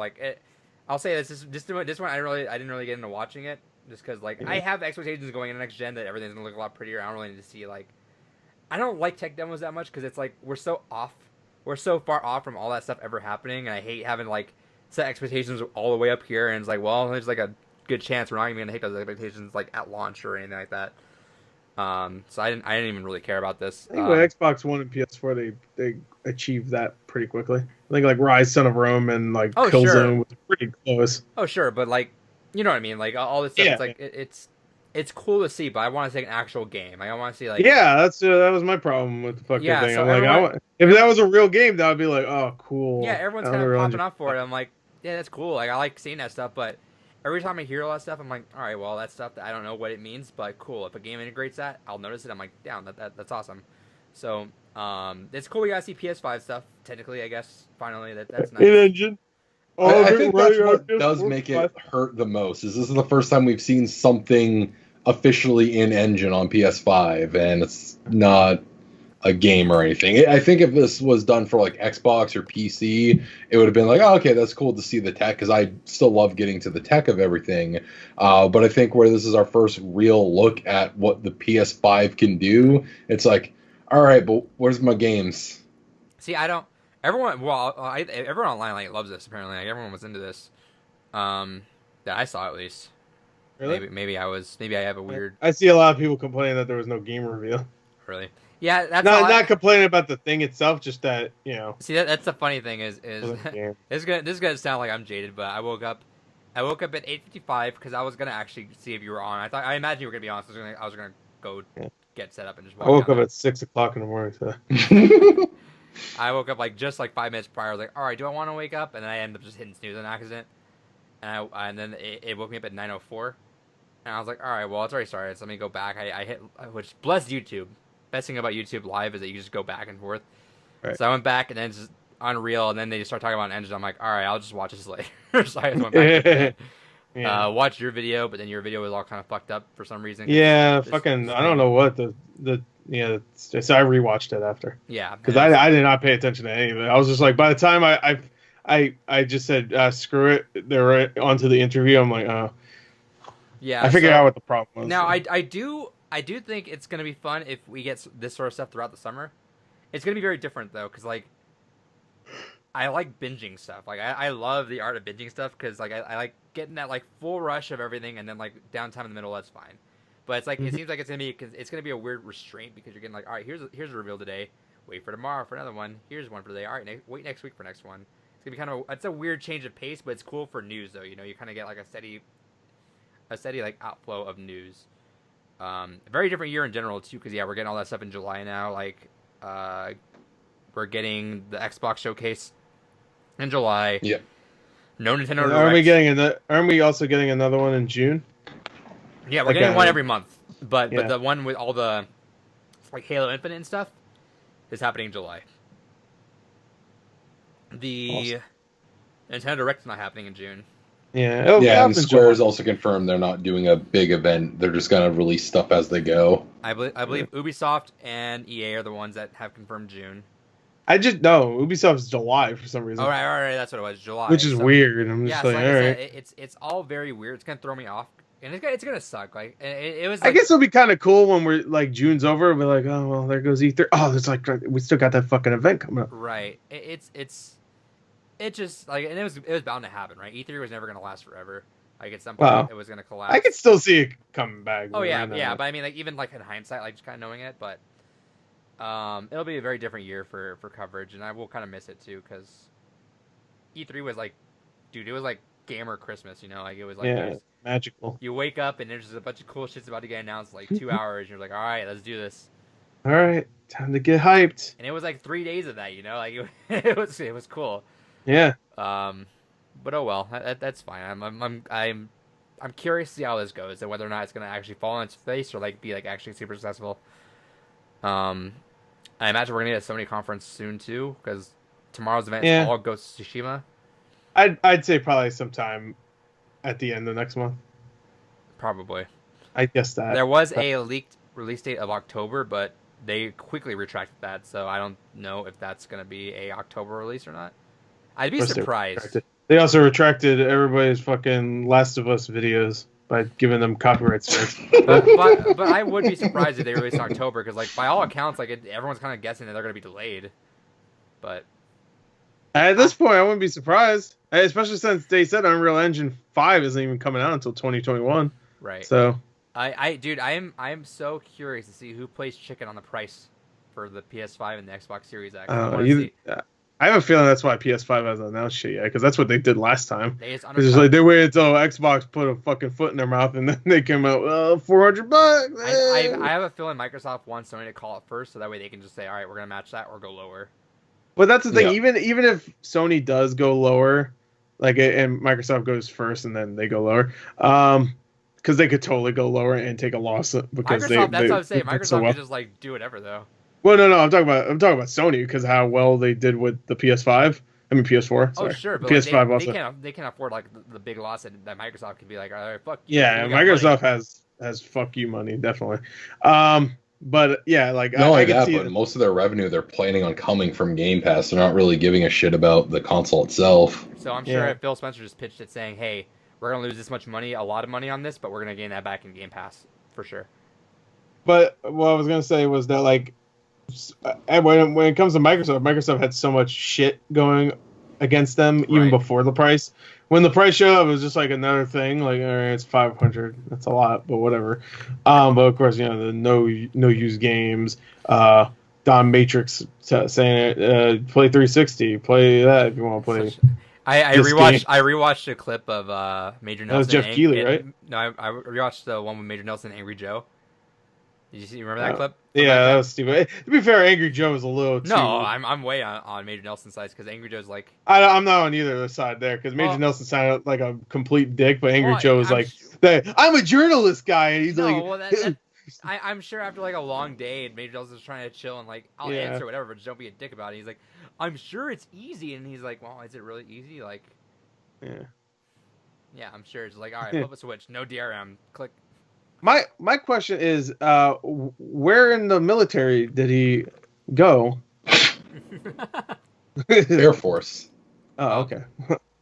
Can you be a major? I don't know. Can you be a major in any? Private Nelson. Private Nelson. That sounds weird.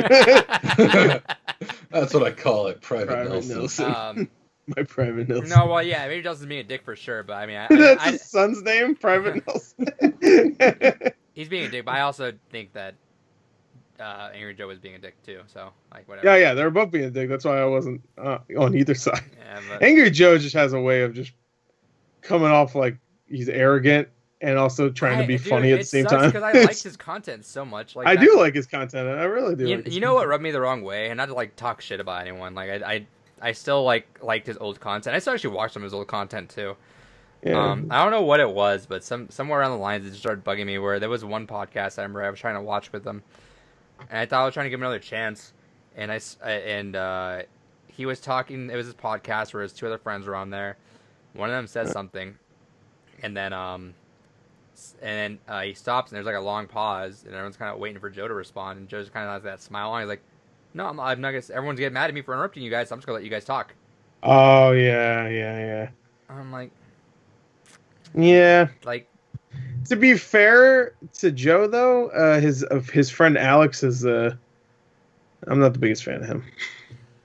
No. I'm not even saying that, but I feel like if you're complaining about like a critique from your audience about something and then make a big deal about it, just be cool about it. Like, baby. Like, I feel like people need to take critiques more often. At least he didn't do the obvious thing where he said, "Oh, it's called the Angry Joe Show." At least he didn't do that.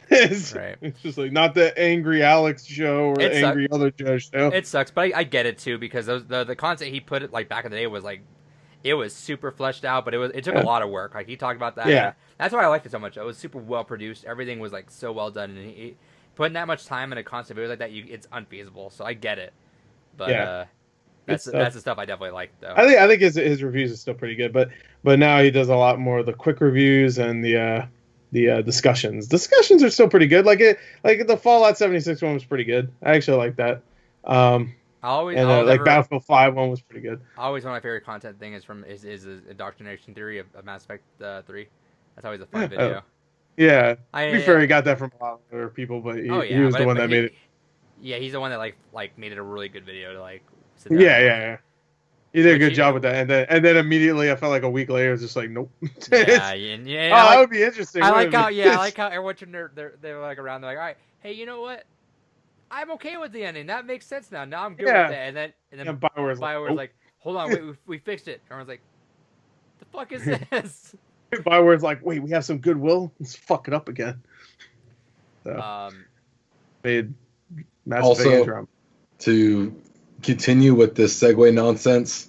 I finally booted up Overwatch on PC. My top 5 on PC are Lucio at 16 hours, Orisa at 14, Reinhardt at 13, Zarya at 12, and Mei at 8.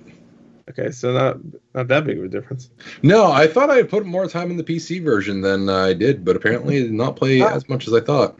No, you didn't. I got a total of 123 hours on Overwatch. Oh, not even as much time as I put into Moira. Yeah. Anyway, Angry Joe, good guy. He needs to stop being so angry though. Like I said, I like his content back then. I like Happy Joe better. I like the production work into his content. I've never liked his actual content. Like, I think his reactions are fucking lame because he does that thing where he wants to make money from the trailer reactions, obviously. So he talks over the fucking trailer. I'm like, wait, why are you doing it? Talking over the entire thing, so you're not listening. Like, I don't. You sound like a YouTube comment now.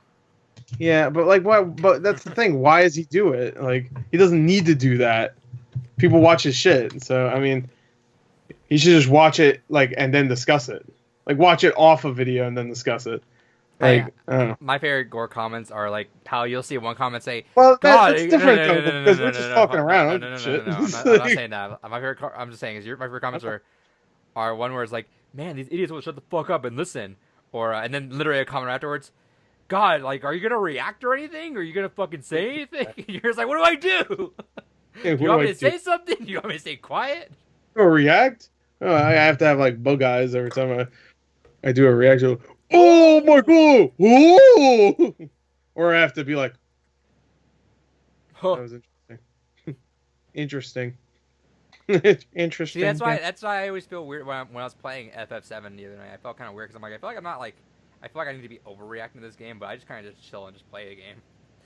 See, that's the thing. Like, for a game like that, there's no way you can overreact to it. No, There's a lot of just like polygonal models. Like, right, but people like to voice act shit. I'm not voice acting. I'm not. I do not do that. I just read everything and then I just kind of just actually. I did that for Doki Doki Literature Club. I hated myself. Hell yeah. Yeah, I appreciate it. And when I mean voice acting, I mean you read it. I think I kind of gave up most of the time, Yeah. and like everybody had different voices and shit. Well, yeah, because you also couldn't say Siori half the fucking time. Oh, of course not. It's not a real name. Part 6. Say sire. I don't know what the fuck. Sayo bitch, the dead one. Yeah, spoilers. Stop saying spoilers after the spoiler. He's the one who said the spoiler, and then. Oh god. I wish I could turn my mind off because I hate when I hear that in like unrelated things where I could just be zoning out, not paying attention, and then someone says, "By the way, spoilers," and I'm like, and my brain is like, "Hold on, what do you say? Go listen to that again. Hold on, all right, I got it." To be I'm fair, like, if you don't think that's a spoiler immediately when he says it, no, but I don't think when I'm listening like that. Like, I know you don't think. Whenever that's your it's like, problem. whenever it's like a call and I'm not paying attention to you guys background noise to me, and then like you guys, and then when I hear someone, not even just you, like someone else go, "Oh, that's a spoiler," and then I'm like, and then my brain's like, "Oh, hold on, what do you say?" Okay, now we listen. That's not my fault because your brain's all fucking weird. It's like it just happened. So you know, if you never said spoiler, I'd be like, all right, my brain's not even thinking about it. Do randomly you just hear like weird shit like out of nowhere? We'll be talking about like I don't know, muddy vaginas or something. Like, wait, what? Every once in a while, we talk about some weird shit. Every once in a while, I'll leave a call. Especially David. David talks about the grossest shit when we're in those Skype calls. Holy shit! This guy doesn't shut the fuck up when it comes to messed up things. Just I don't even say it. It's that messed up. I can't Look even. at that smile. Yeah, that's what he thinks about. Some dark web shit he's talking about. I'm like, oh, like I can't. Just you need to stop, David. Some unfriended dark web. I can't defend myself. Yeah, unfriended. He keeps talking about the plot of Unfriended Dark Web. Like, yeah, I get it. It had 3 different endings. Cool. Nobody cares. Unfortunate too, because that was a good one. Don't say it. Yeah, that was better. That was better than the first one. I liked the first one because it was it was like a wish fulfillment thing. You ever watch a movie where the first 30 minutes makes you hate every character and then they start dying in gruesome ways? Yeah, most modern horror movies. Well, that's the thing. Most modern horror movies are like, oh, we drink beer and stuff. Like, all right, whatever. They're just party people. And Unfriended, they're all like horrible people. Like they make fun of friends and make them kill themselves and stuff. I'm like they're all horrible. Almost kind of like I Spit on Your Grave territory. Yeah. Except I Spit on Your Grave, you have to wait until the last 20 minutes until she takes revenge. Yeah, and spend 20 minutes in uncomfortable silence waiting for it to be over until then. Yeah. Yeah, that's an unfortunate series of films. Anyway, see, like I said, fucking David talks about all the weird shit. Just anyway, Angry Joe. I like weird shit. Whatever. Angry Joe's cool. What we were actually talking about? What were we talking about? Like, what was the top? Shout out to Unreal Engine 5. Unreal Engine 5. Angry Joe looks great in Unreal Engine 5. All right, next story. That gelled up hair and that Superman logo that he fucking has been rocking for the last decade. Good job. All right, next story is that Star Wars Jedi Fallen Order is a new franchise according to EA. And just a quick. That's a new franchise. Huh? Star Wars. Well, I meant like start a new series, I guess. A new sub Yeah. What you got? Sub series, I guess. Yeah. Okay, that's a new. Star Wars is a new franchise. Like, series is better. Yeah, but I figured they probably did say franchise though. I think they did too. That's why I wrote that down. But we haven't played, or me and David haven't played, and this would be a quick note, but I kind of threw this in for you because I know you like the game a lot. Yeah, the new update. I mean, hell, by the time we get around to finally playing it, it'll be in time for it to be on Games Gone By. Also, it probably is on Game Pass. It is getting that update too, which if you didn't know, David, that's getting like a new game plus and all that too. Yeah, I heard about that. I'm actually kind of excited for that. That's good because if I want to go back to it, I would love to. Essentially, it was a here's some free updates. Shut the fuck up now. Yeah, well, I hope with the second game they add multiplayer because I heard the new challenge modes is really cool because you can fight off against like 7 other like Jedis or whatever. So it's just like this nice like battle of like lightsabers and shit, which you don't get too much of in the actual campaign. Mm-hmm. And it just I watched gameplay. I was just like, oh, it looks so much like Jedi Academy, where you just go crazy in the multiplayer with lightsabers. Mm-hmm. That ended up being pretty janky after its release. Crazy. So I would love if they added multiplayer to the second game. So anyway, challenge mode looks cool. Yeah. First game's good. So I'm glad it's gonna get a sequel. Hey, right. The most obvious fucking announcement I think EA could have made though is that. I mean, to be fair, they still think that single player games are a dead genre and that people don't want them. So. Yeah, it's true. That's true, but you know what? EA. That's why Battlefield 5 failed. It's because they focused too much on trying to make sure it had single player content. That's true. That's why they didn't even add all of the single player content day one. Because they were working on so much of it. That's true, by the way. You couldn't play all of the single player stuff. Also, shout outs to Tom Cruise now basically in fucking Battlefield 5. Dude, that trailer is the cringiest shit. They have a new. For all the people that were pissed off about Battlefield 5 when it first revealed, there's a woman in it and whatever, which doesn't matter when you're playing the multiplayer because you won't know what gender you're shooting at. It doesn't fucking matter really. But now there's a character in the multiplayer that is like it looks like Top Gun reject piece of shit Johnny Cage ripoff. And now he's running around with his leather jacket and shit. I'm just like, okay, now that's just gonna straight up ruin fucking immersion. I don't even know the character's name. Shitty fan. Yeah, it literally was if you combined Tom Cruise with Johnny Cage. It was the dumbest fucking thing. I watched that trailer. I was like, what the fuck? Like, I don't get. Way to spit on the game on your way out. Yeah, right. It's like the last thing they're gonna update to the game. They're just like, let's just fuck with the fans. You know what? Fuck the fans. That's what they said. They should have just called the video "Fuck the fans." All right. Anyway, last story we have was actually one that showed up today. Is the Culling has more shit going on with it. That was yesterday, actually. Was it? Oh, was it yesterday? Yeah, I got a newsletter about that yesterday, and I was thinking of making a video about it, and I was like, I should just make a video because it's so fucking stupid. You want to read the newsletter? And then I will in a second. And then I saw Jim Sterling made a video. I was like, yeah, fuck it. He got it. Dude, Jim Sterling's better at that shit than I am. Angry fat guy had a bad game, yeah. Yeah. Except he's British, so he sounds more intelligent when he fucking talks. So anyway, all right, I got the newsletter. I don't have it up yet, but let me get it. It's in my junk folder for a funny reason. Like, I don't ever get junk. I mean, I don't ever get emails from this place get sent to my junk folder, but this one for some reason went to my junk folder. Because anyway, they knew. All right, so this is the newsletter I got. It's called Melee Battle Royale: The Culling Origins returns to Xbox One. Even though I think it was already on there for a little while, I think it kind of didn't survive long. Yeah. All right, so I'll skip that part. That's just telling us about it. Okay, so this is the first thing I read immediately. I was like, I don't know what the fuck this means. It says the Culling Origins will be on the Xbox Store for $5.99 USD. Which when I heard that, I was like, okay, $6 for that. That's pretty good. Dude.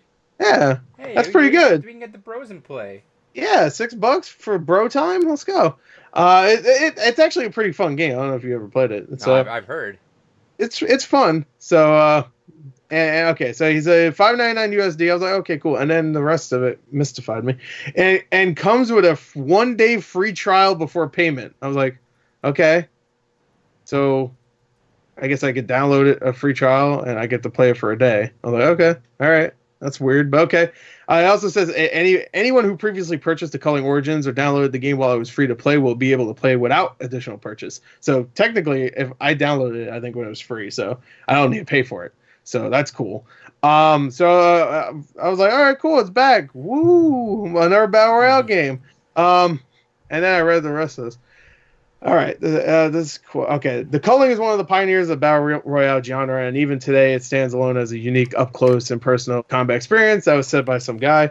We get messages every day. Players want the Culling back, and we brought back, yada, yada. Okay, all right. Our new approach focuses on sustainability. We've optimized our systems to keep server costs low, and we've shifted our monetization approach to ensure that players will be able to visit the island for years to come. Initially, we're focused on Xbox One in its future, but we'll work on the PC version as well. All right, so here's the updates. Because when I read that, I was like, I don't know what the fuck that means. The Culling Origins will relaunch with the following updates. Players can play one free match online each day. I was like, what the fuck? Players can play additional matches through the following means. Winning an online match grants you an online match token. So once you win, you can play another one. Yay me. Packs of online match tokens can be purchased. So you can buy 3 tokens. That'll get you 3 plays. So you buy the game, and this is the issue with it still? Like, right? You buy the $6 game, and you have to do this. Okay. Yeah. So 3 tokens for $1. So you get to play your game you already bought for 3 more times.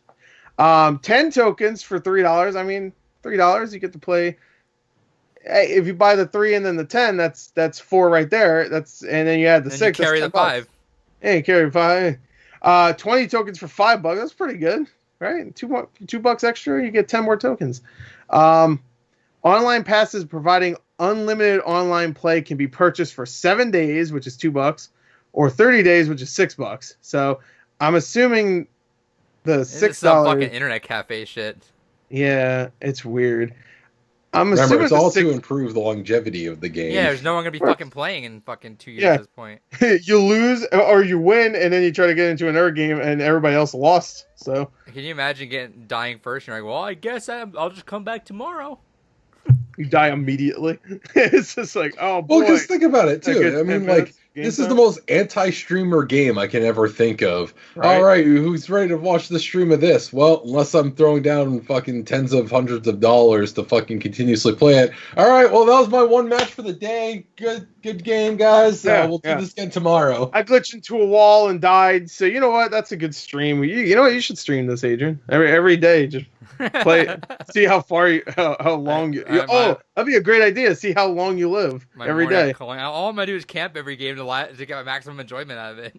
Yeah, it's like remember that Resident Evil 2 demo that came out where you only had one chance at it, and if you died, you can't ever play it again. It's like that, except for a game nobody likes. Xbox One graphical quality improved dramatically. We're rendering at 30% higher. Who gives a shit? It looks better. It still looks like garbage, I'm sure. AI behavior has been overhauled, so now they all do things that are a little more realistic, I guess. Player stamina system has been tweaked, so now you can only play 1 game a day. The game no longer includes premium items or charges. You goddamn right, it better not charge for crates now. Players can level up, earn crates, and unlock airdrops through offline play. I don't get that. Can you play the game offline? I guess does it have like a story mode? I guess you can. Imagine if you still had to pay for the wins in the offline mode.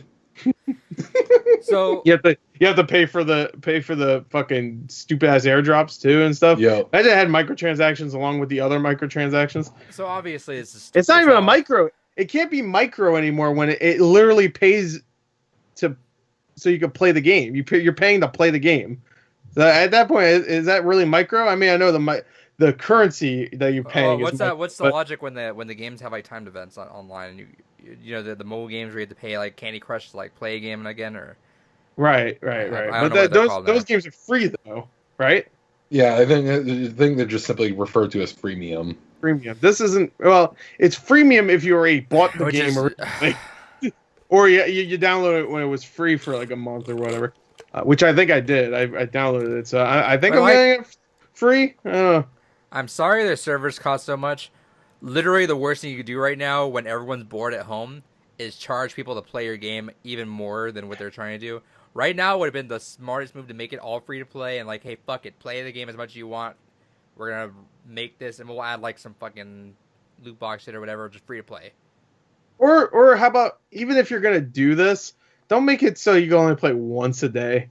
Like, don't limit anyone anything. That's so I know, dumb. don't limit, but one a day is ridiculous. Like, even it's all ridiculous. I get it, but like one a day is like the insult. fucking the biggest insult you possibly like. If it was like 10 a day or something, I'd be like, okay. And most people probably won't even get to 10 a day, so it doesn't even matter. Even that, but one a day.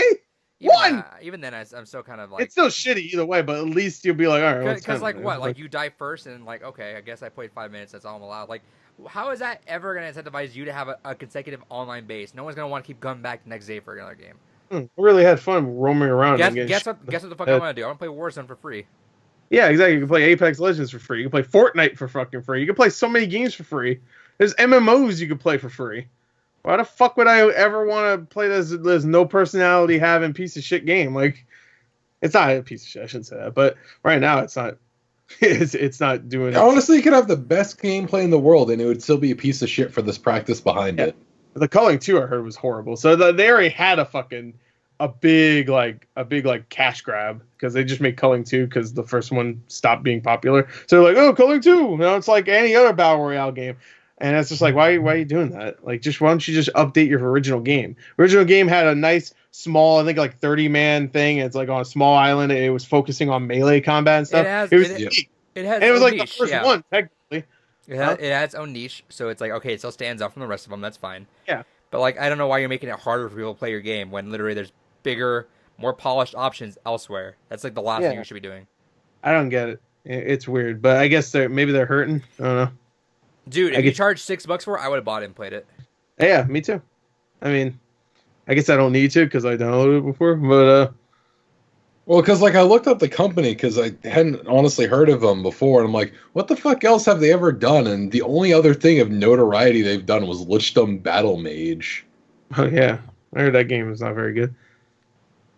So, not on consoles, no. No, consoles. I heard it's fucking trash. I have it on console actually. I never played it though.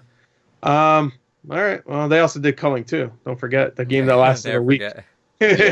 Rest in peace. You guys like the light bulb? Yeah. I bought a smart light bulb. Oh, did you? Where? Yeah. Oh, that's it. Whoa, it's too bright. I can change the color. It's actually not a bad setup. How much did that set you back? The light bulb? $1,000,000. Yeah. Light bulb was a 2-pack for $20. It's not bad. So that way I can not have this bright ass light right here constantly warming up my room to fucking 100 degrees. It feels like. Right. Yeah. Weird. Yeah. Well, no, because I say that because I got like my regular light on, plus I gotta have this other fucking lamp stand here. Yeah, I have the LED strip lights I put behind my TVs all the time, which are those things, which also best investment you can have. I love that thing. If you can ever invest in those LED strips and just connect to the back of your TV, always looks good. You could turn out all the lights and still have some. Yeah. Also, it just helps at night, so that way it's not, if you're playing in the dark, it's not just like all blaring and all bright. And also, if you're scared of the goblins, the goblins look like, fuck, I can't get them right now. Yeah, there's a little bit of light. I like the idea when you think about it in hindsight. You're like, fuck, I can't. Yeah, like as a kid, you're like you have a little bit of light shining in, like that'll stop the murderous vampire that wants to eat you. You put the blanket over you. Fuck, you just can't get out the fucking blanket. Fuck. He's like, how do I attack him? I don't even know where he is now. They're like a baby. If you just hide yourself, they just think you disappeared. Yeah, it's an ostrich. Yeah, an ostrich. There you go. Yeah. Babies, ostrich, same thing. They're all the same thing. Yeah, we're all flightless birds. Yeah, we're all flightless. All right. Deep down in our hearts. Well, especially now. Except me, I can fly. I just do it right now. Okay. Well, that's what I just started levitating. What would you do? That'd be hype, dude. But I levitate, but this is how I levitate because I'm doing this. You levitate, and it's just your dick getting larger and picking you. It's like mini-me. Oh, yeah. All right, that's the podcast for now. We're going to do the Games Gone By segment in just a little bit. Hell yeah. In a little bit. Yeah, nice, sweet and to the point podcast today. Yeah. Fuck you. Fuck the Oscars. All right. Welcome to Games Gone By. We're doing Fuck it. the Oscars. That's the only way you can start this kind of game here. Uh, Release the Zack Snyder cut. if you're not watching from the Blue Rupees podcast, this is our retrospective series, a sister podcast instead of a podcast. We do this usually about once a month, sometimes twice a month, it feels like recently, just because we've had a lot of time thanks to certain buyers out there. We've been doing some fan votes. This was the runner-up in our last vote. Courtesy of Gore, his second time. He had to throw Brothers up there again. It won this time. Well, I guess it got second place this time, so it didn't win again. But well, it did win. it did technically win. It got the second place award. Yeah, Got Miss Congeniality. So this is Brothers: A Tale of Two Sons. Yeah. Also, by the way, this game's gone by is sponsored by Scoob. As it says on the bottom right. I don't know if you're gonna keep that part. No, it's not gonna fit in there anyway. Oh well, on the bottom right it says Scoob, exclusive early access. Oh shit, really? We should all watch it with the bros, May 15th. Yeah, can we just watch Scoob right now? Fuck this. Scoob. I'm Adrian. Got David here. Got Gore here. The usuals. So let's talk about this for a second. So, why'd you pick this one, Gore? Why do you keep picking it? Because it's a great game. It's a masterpiece. And wait, it wasn't your pick. Remember, my pick was actually this. Yeah, well, it was gonna be my pick. I forgot about that. But you know what's well, no, not that time though. The first time you picked Brothers, and it didn't get picked. To play. And I like that. And then I picked it, and then it got. I was like that. That whole before the pod. If you guys remember, before that, I was like, all right, we're gonna pick a random number generator, see who goes first, and Core's like, I don't know why it fucking matters. I'm like, well, just because, just why not? That will do that. He's like, it's not mattering. No. Then you would have been fucked. So. Yeah, but I mean but one of us getting fucked, so it would have been different if we. What was the number generator have to do with anything? Because we're gonna get fucked either way. It might have changed our future, because if I picked a different game, maybe that one would have won. You know what also changed the future? If we just said, I'll go first, and then you have to fucking pick the game. Because I say Brothers. It's a classic moment if you see Gore's face drop as soon as they say Brothers. Gore goes, wait, are you serious? That was my game, I swear. I had a backup, though. In case. There's not too many really short games out there that we all can play. Right. Besides garbage that fucking David would pick. So, don't kiss me. All right. Gore, why'd you pick this, though? It's a masterpiece. That's why I love this game. When it first came out back in 2013, it was a very well done story without what year was it again? Dialogue. Huh? What year was it again? 2013. Came out 2013 on 360, and then it came out on Xbox One, I think 2016. That's why this playthrough that we're watching. Also, yeah, we're gonna watch a playthrough alongside it. So, shout out to ST Bill. So yes, he has more subscribers than we'll ever have, so. Or STB ill. I don't know. Yeah, we're just trying to steal your clout, buddy. Sorry. Even though all you did was play a game. To be fair. Sorry. I mean, isn't that all we do is play a game and then just we shoot don't. shit We out? have our face. This is ours. We own these. Can't own my face. You can't take this away from us. But yeah, no, it's. I think it's one of the best arcade games from. I guess the arcade games don't exist anymore. That's just everything's a download. But when it comes to arcade games or even PSN games and stuff back last gen, I think it's one of the best ones. The story itself is great, but I also love the gameplay. I know some people have a problem with the controls, which I'm sure we'll get into, but I don't have a problem with it. I played it, I think 3 times before this. And you played it again? To be fair. Huh? And you played it again? Yeah, I played it again. I didn't need to too, because I was playing and when it even comes to the secret stuff, to get the achievements, I'm I remembered all of them except one. It was just one of them I couldn't remember, but almost all of them I was just oh yeah, I have to let the bird out and do all this stuff. So it was pretty great going back to it after I think the last time I played it was 2014. So. Yeah. So full disclosure, so Gore and I had played this game before, as he was mentioning. Yes. I played it. I did not replay it. I just watched a couple of videos on it because I have a lot of stuff to do. I'm going to play it sometime later this year, and I'll probably do it with the director's commentary too. That way it's a little different.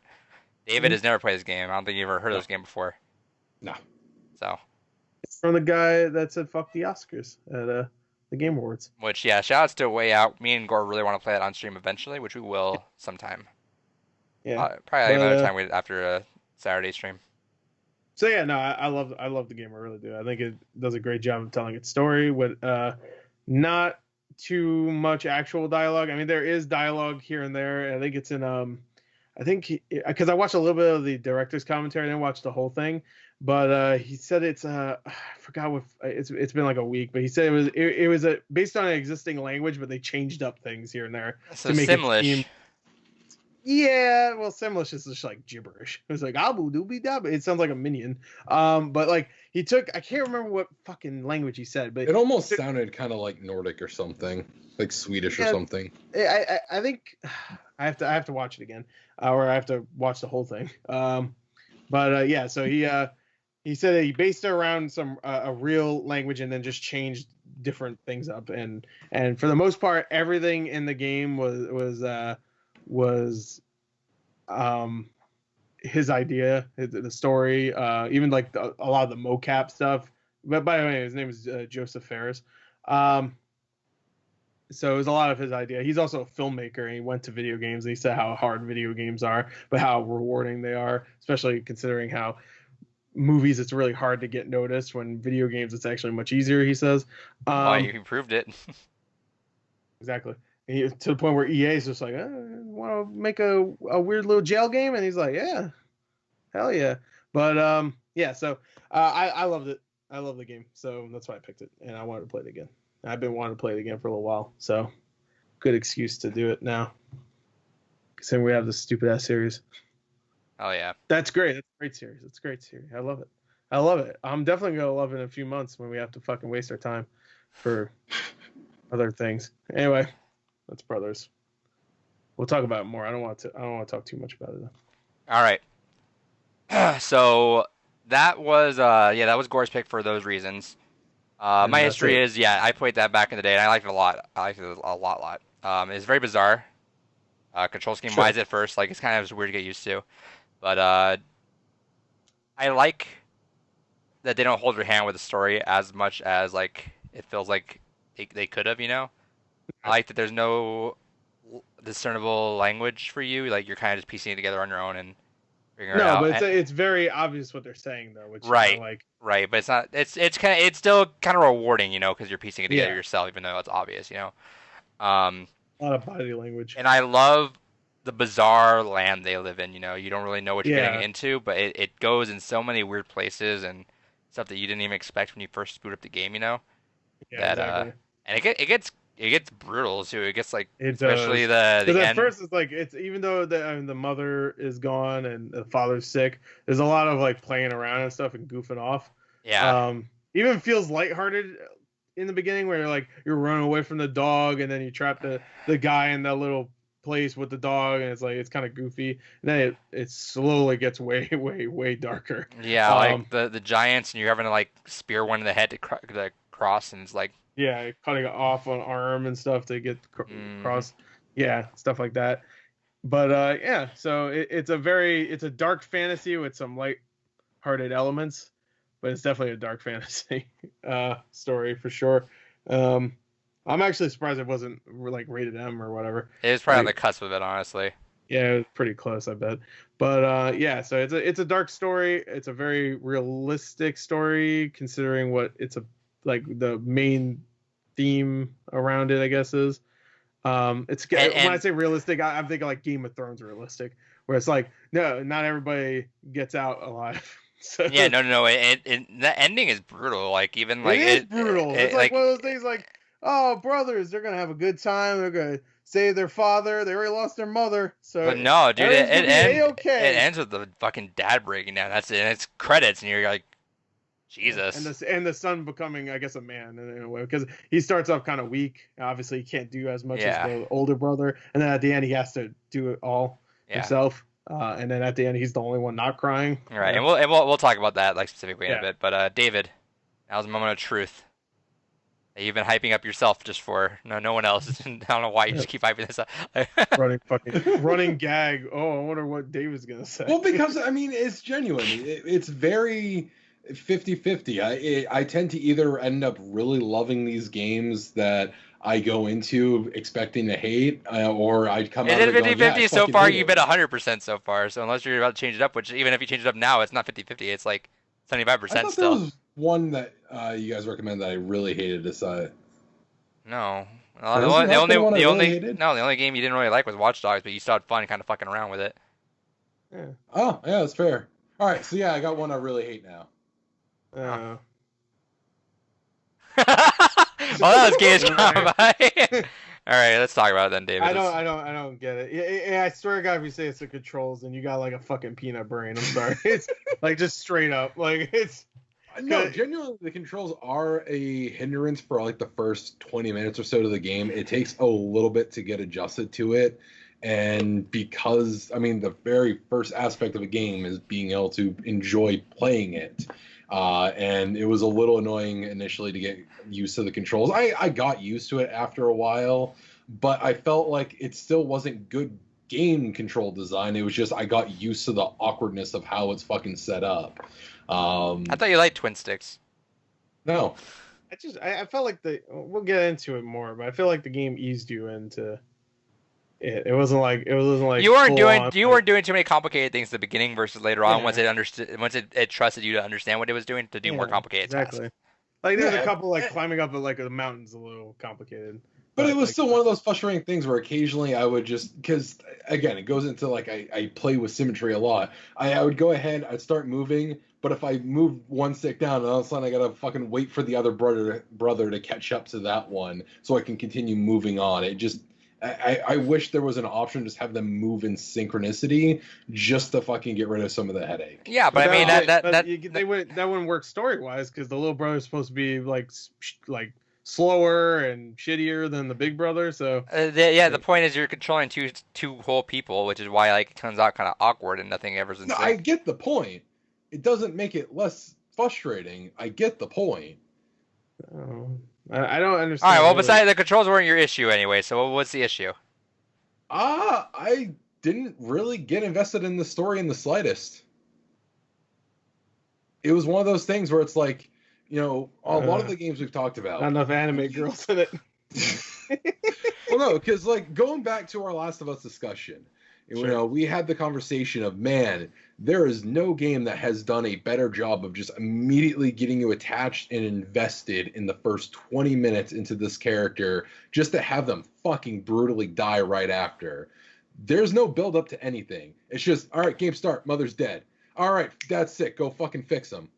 And it's like, all right, well, okay, I know my goals. I'm going to go do that now.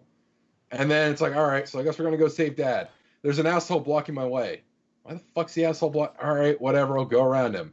Now he's chasing me around through this town. What the fuck does this guy hate us for? Whatever. All right, moving on. Continue along. Show the little fucking map to a bunch of random people. All right, continuing on. Let's go. There was nothing to get invested into. You gotta go save your dad.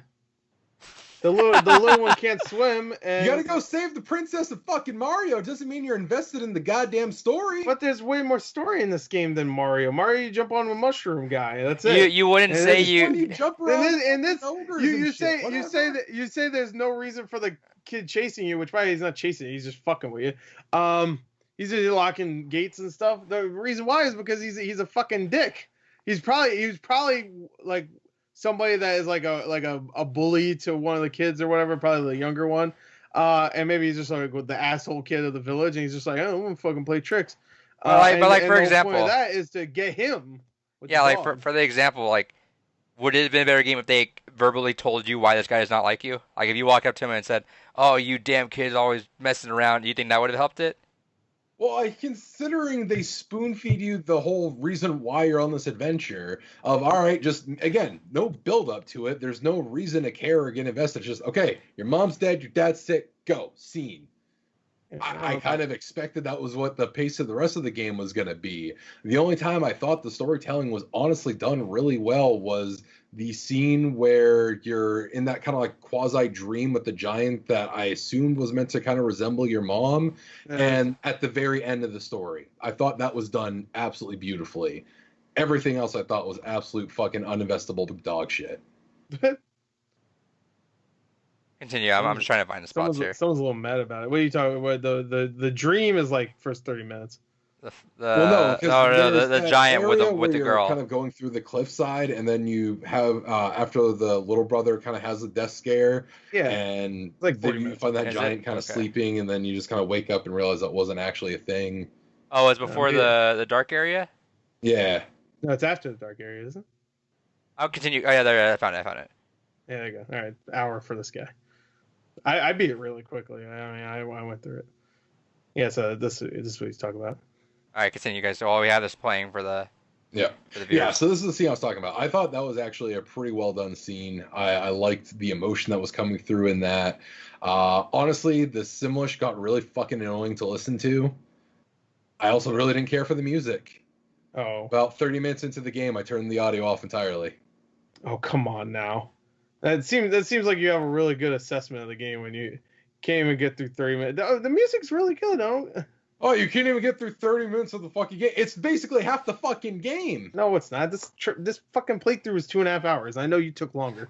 Yeah, it was like 3 hours on it. But, I feel like I feel like you can't be cutting things off. Like Watch Dogs, if you're gonna do that, that's fine. That's one thing. And that's really good. What the fuck? I could not. Yeah, but this game, like Watch Dogs, I understand because if you don't like that type of music, but this fucking music was good. I don't give a fuck. If they came out with a vinyl for this, it was like weird fucking yodeling shit. I did not give a shit for it. It was kind of like what would it remind me of? Shit. Not shit. Don't. I do. David wasn't fast enough to catch up, but I would have hated this game. It reminded me like a Skyrim kind of music, a little bit, especially when like you level up. I feel like you can't critique this game by only listening to 25% of a really short game and saying, "Well, that's it. I'm good." The music at the end is so fucking good. I'm sorry, it was genuinely too annoying to listen to the fucking Simlish. I wasn't gonna fucking listen to that, and I didn't care for the weird yodeling. So there may be some decent tracks in there aside from that, but I honestly started to enjoy it a bit more by having it muted.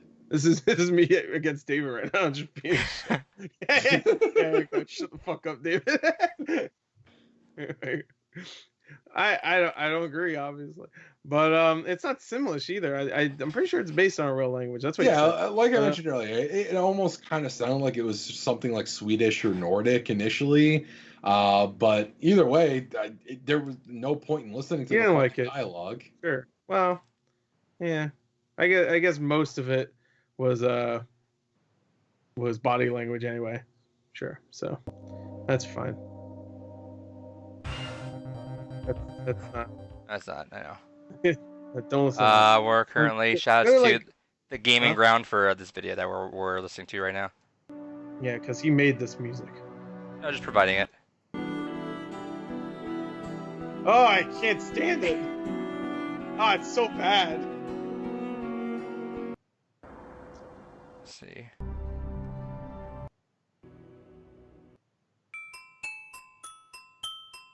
I'll give you that one. It's kind of annoying. That was kind of annoying. This?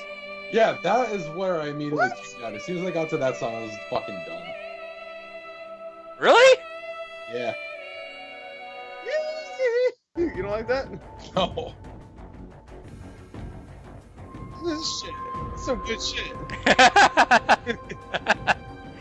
Go to the end. The music at the end. Yeah, we'll come through it. Alright, you took a break there. Did we lose audio? Because I can't hear it anymore. Oh, it's not going. I think it's good. Alright. There's just no audio. It's ambient. Yeah, I guess so. That's good.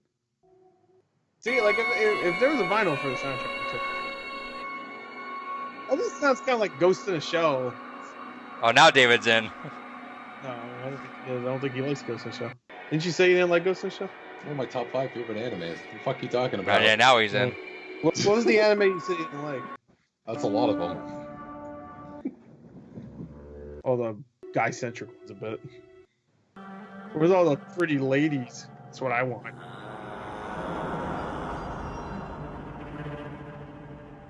That's some horror movie violin right there. That's some Ari Aster shit.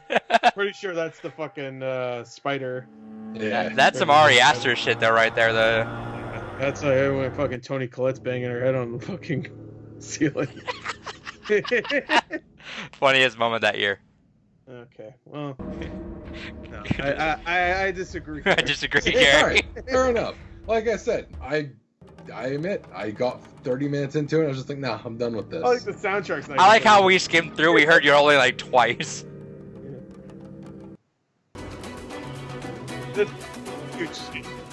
Go up. Come on, man. This is some good shit. Yeah, I'll concede. I was wrong on Oh, the music. good scene. I should have muted the fucking game 25% of the way through. Like, I guess if you want to mute the Simlish because you don't like it, but like, why'd you also mute the music? Besides the yodeling, I don't get it. I think it's just a combination of I was frustrated about a lot of things at that point. I just didn't want to. I just wanted to fucking play the game and just be done with it.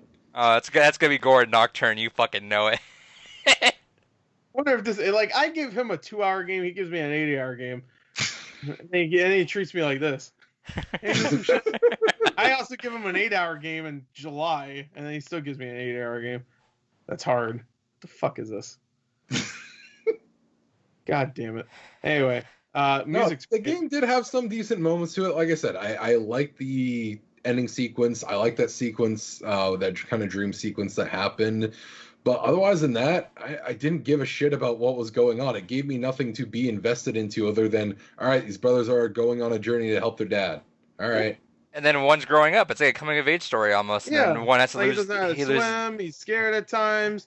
They have to fight off like tree monster things. See, the Brothers is one of my favorite things that my favorite movie of all time does, which is create a story in and of itself with just a setting and not giving you any backstory to it. Jay and Silent Bob Strike Back? How do you know? Hell yeah. That's the only movie that ever did that. That and Good Burger, dude. Good Burger. No, like Mad Max Fury Road, that's a movie you could watch not paying attention to anything in the foreground and looking at just the background and kind of coming to your own kind of conclusions of what exactly led to exactly that stuff going on. That's kind of why I like so many, like the we talked about with the giants, like, and they're all dead. Obviously a battle happened and these guys got fucked up. To the point where they're all bundled together too, so it was probably like a quick attack. Because they're all just together. You get that, you get the suicide forest that we passed through there in the dark. Oh yeah, you see that. Did you get to that one guy that was actually committing suicide? Yep. Did you stop? Well, I guess you didn't play it. It was a long time ago. Yeah. Can't remember what I did. In this playthrough, did he stop him? Where's it at? Let me see. It's pretty early. I think probably first 40 minutes, 30 minutes. I went through it. It was like chapter 2 or 3. Keep talking, and when I find it, we'll just. Is it before this? It's right after this. It's right after. Yeah. Is it? Let's see. This is where it starts. Anyway, yeah, this stuff's good. Well, no. You just said at suicide. The very beginning. I don't think it's at this part. You just said suicide, so it reminded me of the guy trying to commit suicide. That's the great thing about the storytelling. You see him trying to do that, and then you piece it together. What happened? It's right before this. Then happened. Huh? I'm pretty sure it's before this. I could be wrong though. Everything it's so good, it all just melds together, man. But maybe it's after. I don't remember. Pretty sure it's after, but I could be wrong too. But it might be after. I don't remember. But anyway, it's good storytelling because you find out. You see the corpses there. You see the burnt house. Obviously, I'm pretty sure. You give them the puzzle box. It's really good. Very emotional. Very well done. Pretty sure it's in this area. But the one I was just at right now. I don't know. It could be later. We'll let it play. I don't remember exactly. But because I think this is the wishing part. Yeah, right after this, you can go to the right and make a wish. You can get our achievement doing that. Yeah, he's gonna do it. But anyway, yeah, just like little, even like this right here. Like if you talk to it or you just interact with it as the big brother, you don't get that mini cutscene. I don't think. I think he made the little brother interact with it. That's why it happened. But like you even sit on these benches and stuff and look at the scenery. I love that. Every time there was a bench, I just sat down and looked at the scenery. I did that too. I will say I like that kind of. The scenery in the game was gorgeous. There was a lot of detail to it. Yeah. Yeah, there was a lot of detail. I mean, the graphics themselves aren't great, obviously, but considering how small the budget was, he explained it in the director's commentary that it was like they were pushing it too with what they had. So it was just like they were happy with what they had, but they definitely pushed it to its limit, whatever they had. I don't know what engine they used, but whatever budget Unreal they Engine had, 5. they it's Unreal Engine 5. It's looking good. But yeah, no, I don't know. It's sometime later. But yeah, no, it's just like a lot of the environmental storytelling is really well done. Yeah, like And that stuff. It's just like stuff that it's weird stuff happening, but you could piece it together on your own, and I find more satisfaction out of that than later being. on, you like fight an invisible troll monster. But everybody in the town that you're fighting this guy in is like frozen solid and it's like the snow. And it's like, what the fuck happened here? It's like, and you know I'm pretty sure the frost, I mean not frost, Oh, the that's troll, where it yeah, was. this invisible guy. I'm assuming it's a troll, but like it's not made very clear why everybody's frozen. I don't think it's because of the girl there or because of the invisible giant. I think it's because of something else. I mean, maybe it's just like a giant like. I mean, this is a fantasy setting, so maybe a giant blizzard happened that was like instantaneous and just froze everybody. I don't think this guy did it because he just like eats or like attacks some of these snow things. But anyway, it's very obvious that they made a enemy that's invisible because they were running out of budget. But it's a little obvious. But like look at this stuff. This is great. Look, all these people, they dead. Like they were battling too, obviously. So something happened just like really quickly that just took them all out. These people. And that's another like case if it was rated M, you would see a lot more violence I there. like besides I like exploding into snow. I like how he worked with what he had though. Like Yeah, I like he's like, all right, fucking cover it in snow, make him frozen. That way he doesn't make actual like yeah, textures of everyone.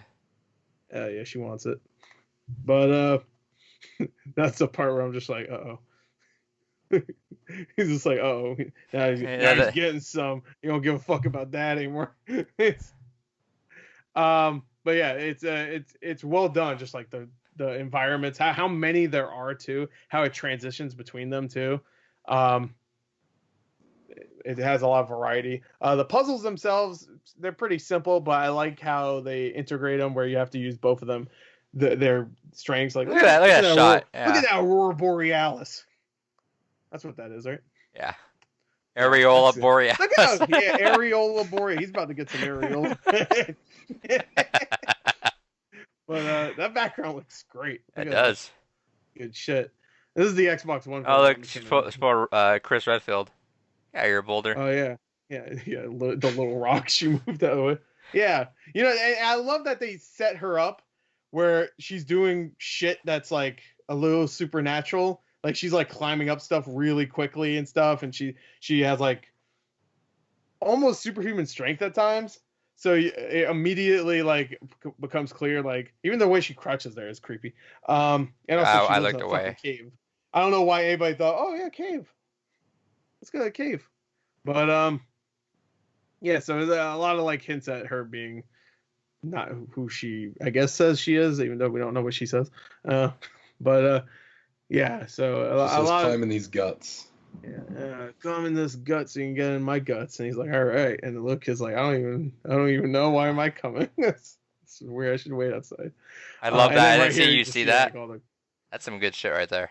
Yeah, because they don't see it, but we see it. They're stupid kids, so they don't know. Two stupid dogs. Yeah. So immediately, if a chick is telling me to get in a dark cave, I'm like, I don't think so. Right here, she immediately freaks out. Now we're just commentating over a fucking playthrough. But it's good stuff. Like she goes up the wall. She does some conjuring shit. Knocks that light out. If she did like that PT like jump scare where she they grab the camera and just go, I would have been like, all right, I'm done. Yeah. Well, if it was like a first person game, that would be exactly what they would have done. But very well done. And now you're on a ball. Now you just got limboed. Yeah, you got limboed. Except I guess in Limbo you do kill the spiders. Spoilers. I know I love that. But this one she just completely fucks herself because like, all right, I'm gonna make a ball. Oh, they got out. Oh, now they're fucking me up with the ball. Yeah, well, the spider legs, you kept stabbing and you just grab it and you pull it off. You're like, all right, you lose the leg, sir. Oh, she gets her revenge though. But yeah, so But stuff like this, like you gotta wonder, like, what's this have to do with any of the story too? Like, where does she come into play? Because she would live so close to that place, you know.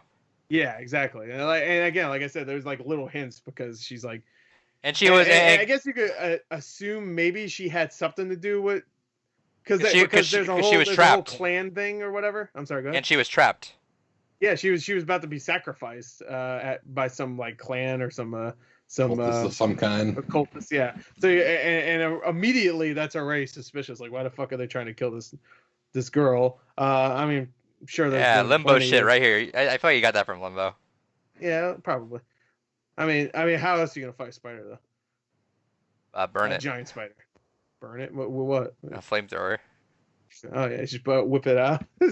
Yeah, just whip it out. Yeah. There you go. See, these are two brothers working together though. I like this. Yeah, look at this, man. This is teamwork.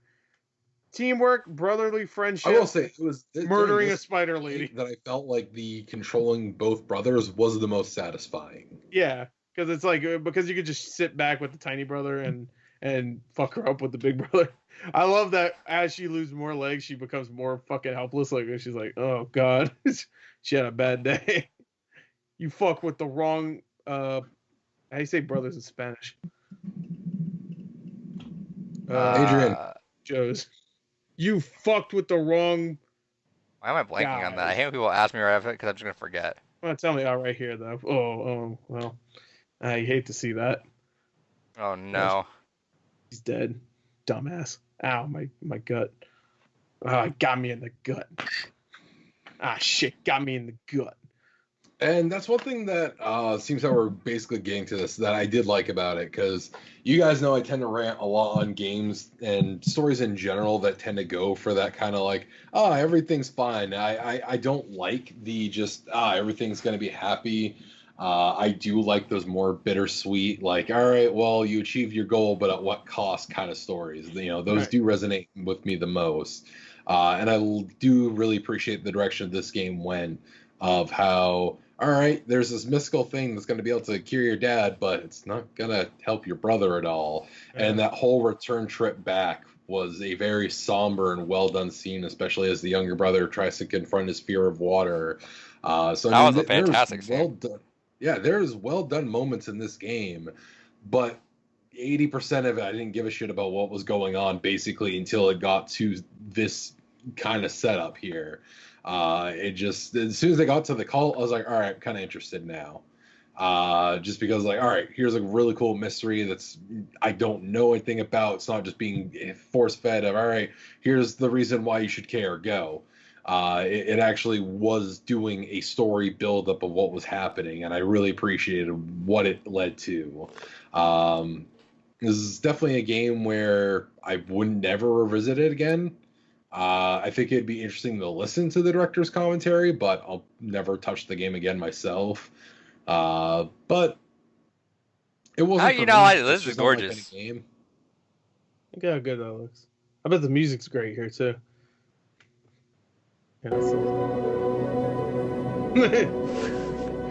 Yeah, I'm thinking it is. David didn't know. He just had this muted. Yeah, just wait, mute it again. That's David's experience. Me and Gore. I mean, I was listening to a podcast while playing it, so I mean, yeah, David had shit going on. Yeah, I think the new Iron Man looks like shit. I don't know how you multitask like that and still like. Yeah, he's playing, and still like actively take stuff in. Like I can't. I need to like focus all in on stories and stuff. Otherwise, I am just one of those people that I can't do things in silence. I need some kind of chaos or some kind of disruption going on for me to focus. So I've just always multitask like that, where if I'm playing something and I'm not already engaged in its voice acting or its music, I got to be listening to something else, whether it's some kind of movie playing or some other kind of podcast or something, just so I can actually focus on what I'm doing. Yeah, but you're not getting anything out of it then. Can I hear this music? Yeah, I am. I'm still getting the actual gameplay and the story out of it.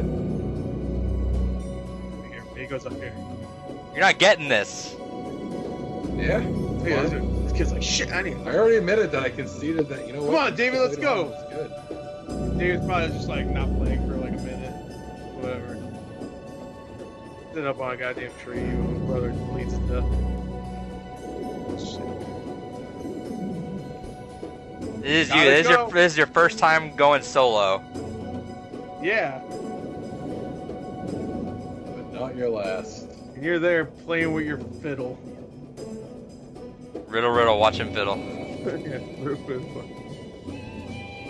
There. Look at Oh, that. no, David's out yodel. again. Mute it. Hate it. Look at this. There's a bird. There was a bird here. Storytelling. What's this shit? I don't know. They don't explain bad storytelling.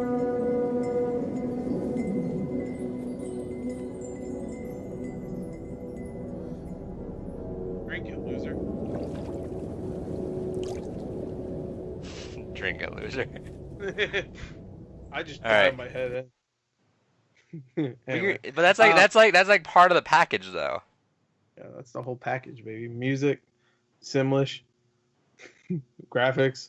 I don't know, like even stuff that I'm not into it, I'll just like even if it takes me a couple days, I will sit through it. Like Barkley, I didn't want to listen to that. I wanted to beat the shit out of that and wanted to fucking play something else. But I was like, I need to listen to it because I'm like, Well, which story I was enjoyed the better? Soundtrack to it, but Which was better, Barkley or Brothers when it comes to stories?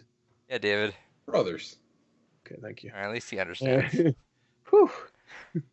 I thought we lost him for good. I don't know. Like it's sound is still a part of it because sometimes even then, like sound can sometimes even kill the game too in some ways. Yeah. But, Yeah, Like, sound can kill a game, which is why I played the game muted. You just said you need to watch a podcast or a movie because you have a fucking weird brain and you can't. Yeah, focus if on the I game. said explicitly, if the game's voice acting or music isn't already pulling me in, I need something else. but if it's not pulling you in, why don't you just take a break and then come back later? Because I'm not that kind of person. If it's not pulling me in, I'm either just gonna not play it or I'm gonna listen to something else while I'm playing. But like hypothetically, like what's your game with your favorite soundtrack in it? Doki Doki Literature Club. Guilty Gear.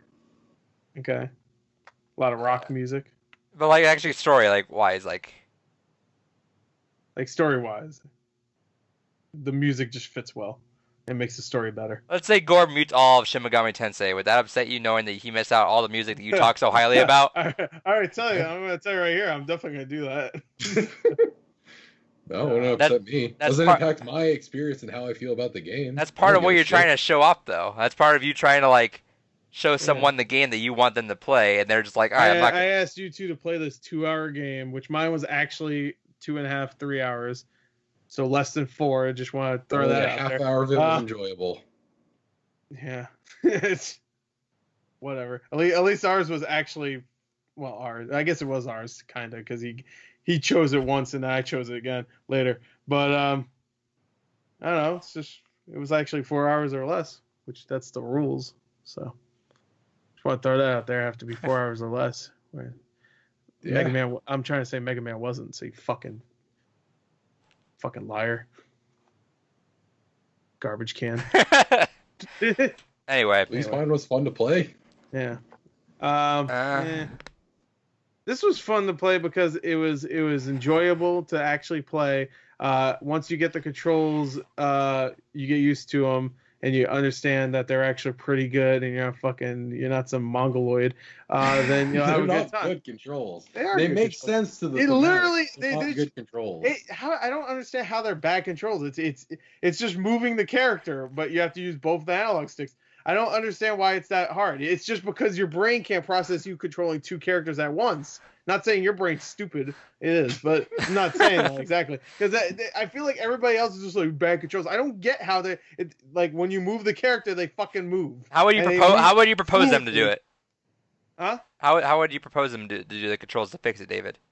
Like I said, if they added in just one extra button where it's like, all right, a synchronized movement, so I can they don't even have to still move at this same speed. They can still be at their own different speeds, but it's when they get out of sync and I have to just let the other kids sit there to let one get within range and then keep going. Though you have to press a button to make sure they're in sync, and then you have to press the button to make sure they're not out of sync, and then you have to control them differently or something. No, it's simple. When I want them just going in the same direction, but that doesn't make sense because some of the puzzles you have to. But it doesn't make sense because some of the puzzles they can't be going in sync. Yeah, that's fine. They don't need to be going in sync all the time. When I'm just fucking walking down a goddamn hallway, okay, I but just you have to fucking press a keep button. them in sync. But you'd have to press some sort of button to make sure they're not in sync at times, right? No, you just hold a button when you want them to be in sync. So David's proposing to press a fucking button, like I just said. David's proposing is that in between the puzzles that he doesn't do anything. But when you don't even have to control the camera, then why can't the right analog stick just be the fucking little brother? Like, just I'm sorry that you had to fucking, like, for 5 seconds realize that, oh, this isn't like a normal game where you control one character, you have to control two. It's almost like the fucking game's called Brothers, but whatever. It's Brother.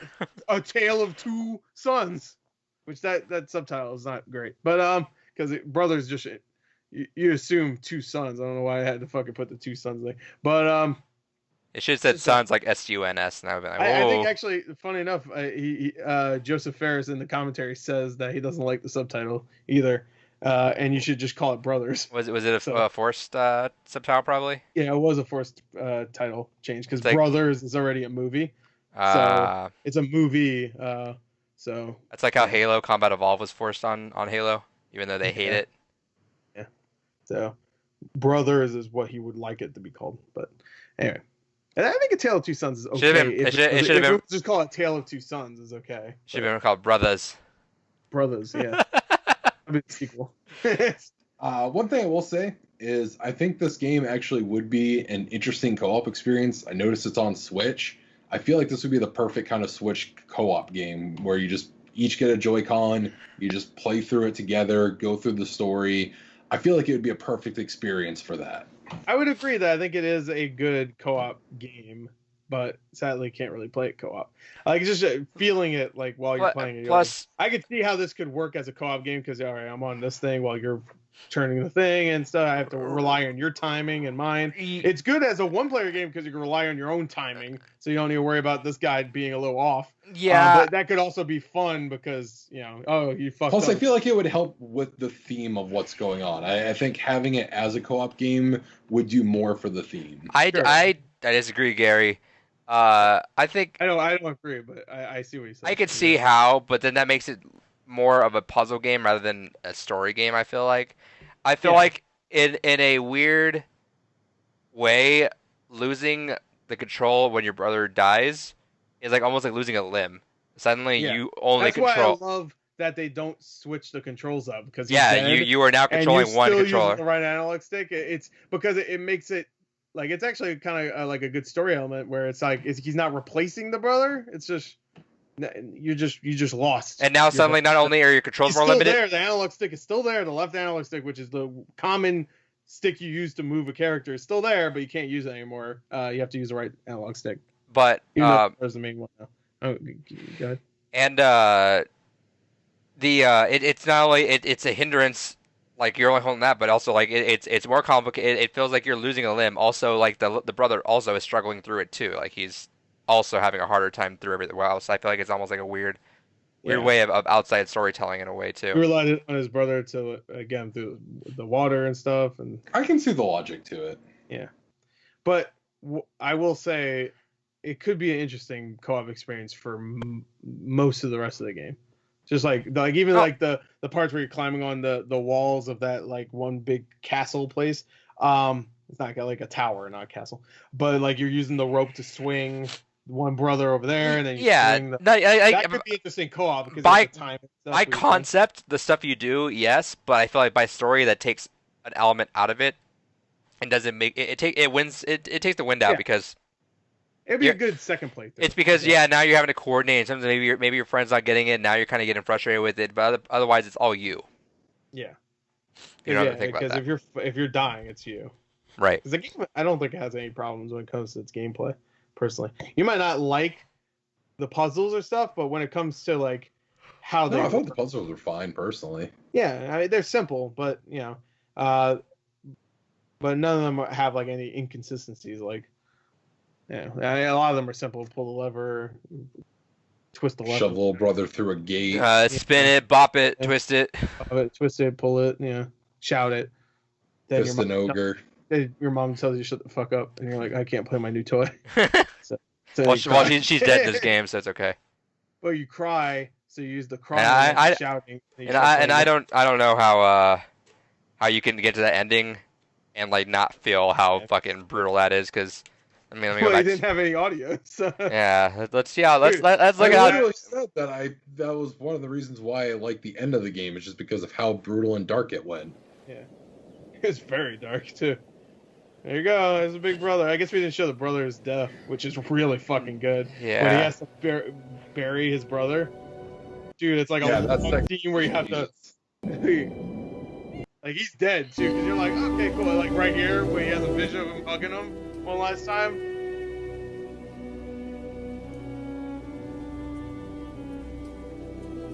Like, oh, he's better after all. Hold on. He's good. Hold on. Yeah. Wait. Yeah. What? David. I just realized they're And brothers. then us. Wait, what? David's muted. Yeah. And then us. We're listening to the soundtrack. Oh yeah. Mute it. I want to get the David experience. Well, the David experience, you have to put a fucking. See, he would have tuned out now. Yeah, I just imagine David was like watching like porn. Well, it's something fucked up. He was watching like Serbian film or something. I like this music a lot. Music's really fucking good. And then here, it gives me a distinct like. Dig my brother's grave, because that's. And with his hands too. Huh? And with his hands too. There ain't no shovel. It's just like you're digging with your hands now. Yeah. Yeah, I love that you actually did this as a gameplay mechanic. It really kind of helped to reinforce the shittiness of the situation. Yeah. Yep, and you're doing it with one hand. Yep. Right analog stick. You know, it would have been really good if you had to use both analog sticks to move the body, though. Shit. You have to move the boy. It's like co-op on one side. Yeah. Yeah. Or like maybe another guy showed up and he replaced your brother.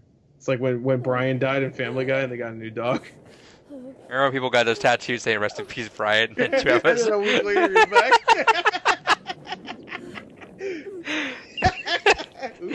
Well, I guess they could just pass it off as maybe somebody they knew dying. Yeah, even if they had the dog there next to it.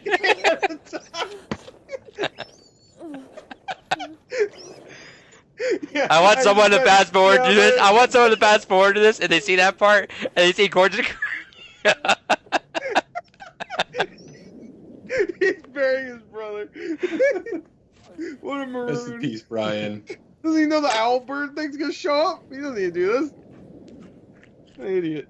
No, no, I was thinking like, well, the guy has the Brian tattoo. He's just like making up a story. Yeah, my friend Brian died or whatever, and then he moves his sleeve a little bit, and you see his feet. Brian. Yeah, what's that? Oh, nothing. And you, hey, wait, hold on, let me see. What the fuck? That looks like Seth MacFarlane's best character. That looks like Brian from the hit TV show Family Guy. Family Guy trademark. Yeah, no, I had it there already, but I didn't have any more room for this recipe, Yeah. Brian. Yeah, it's really. It is just unfortunate circumstance. Yeah, a very serious operation. Very serious tattoo. Yeah, very serious tattoo. All right, last pile. All right, you're all warm now. See, he's just trying to keep him warm. And then, Albert shows up. Well, at least he had a nice place to. And then and then Dad's like, well. look at this shot with this music. Total music.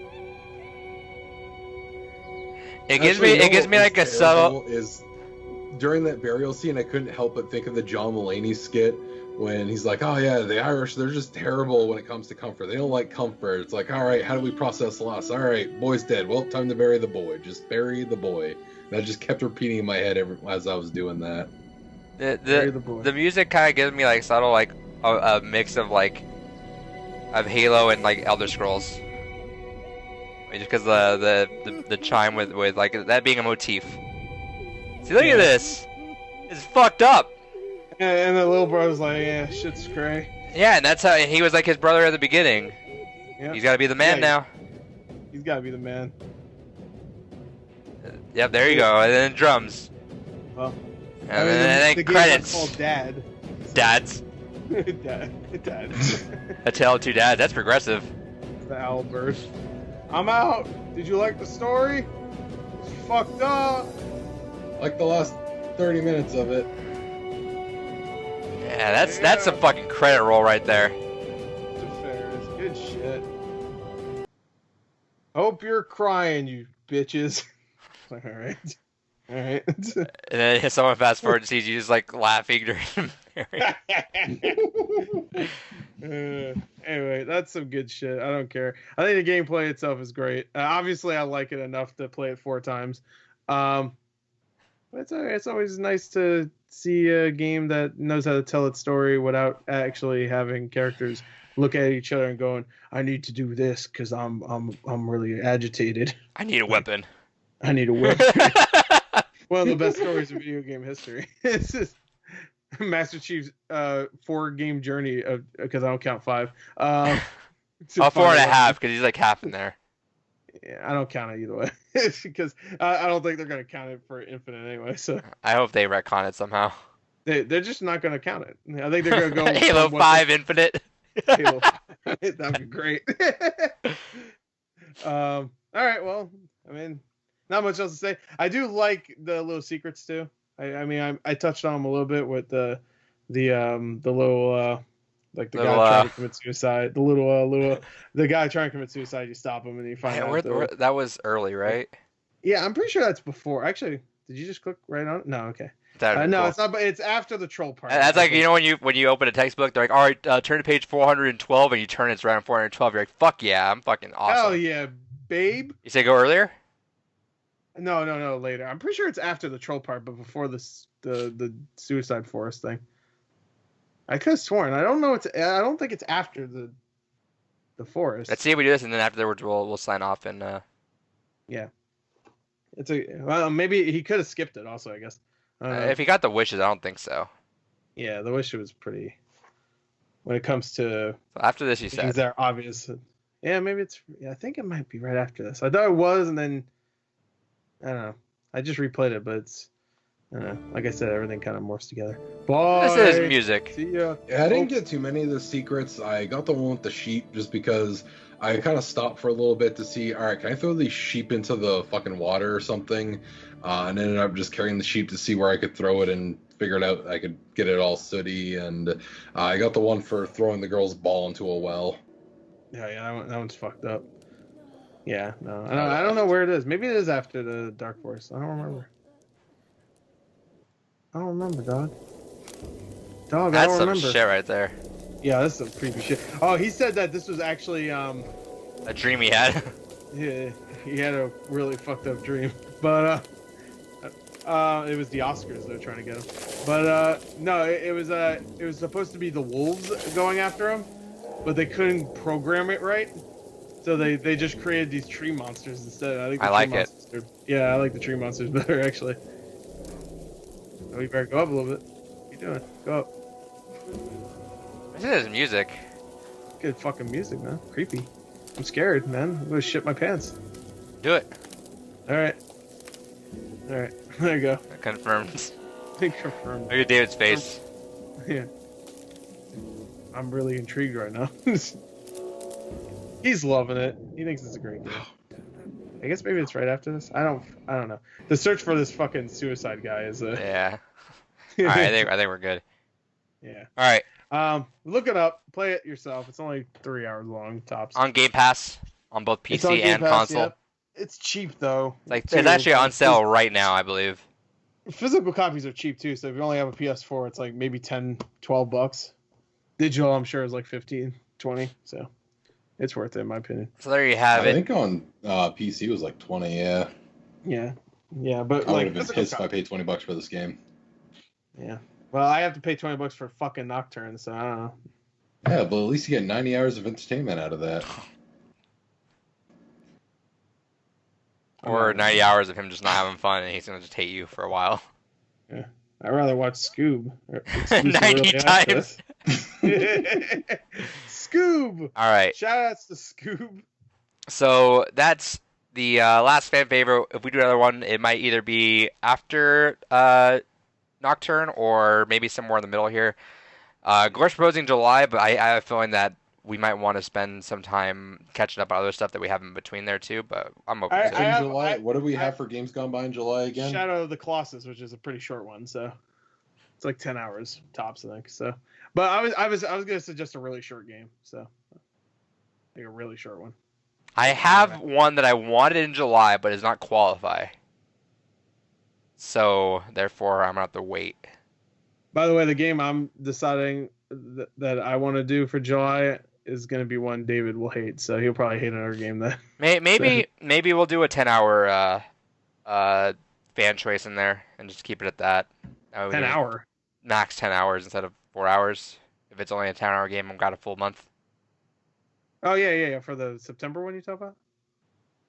Or for July? For July. 10 hours? Damn.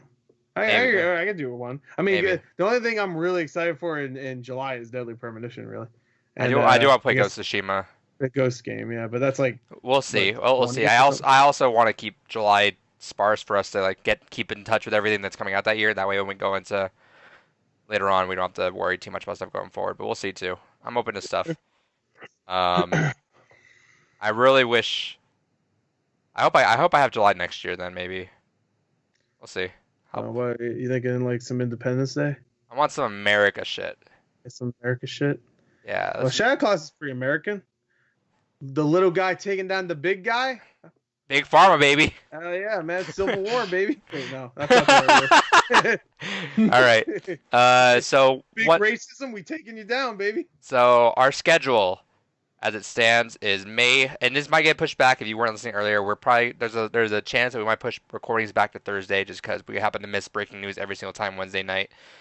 Yeah, and Friday makes more sense for it to go up anyway. Yeah, so we might end up doing that. There's a good chance, but until then, for now, the schedule is May 28th is Chrono Trigger, June 25th is Nier Automata, July 30th Shadow Colossus, and August 27th Shin Megami Tensei 3 Nocturne, and from then on we're gonna shuffle orders and do a fan pick, and we'll see what we do from there. Yeah, so you better watch out. Isn't that gonna suck that you're gonna give David a long game and he's gonna enjoy it still? And right. What a shithead I am.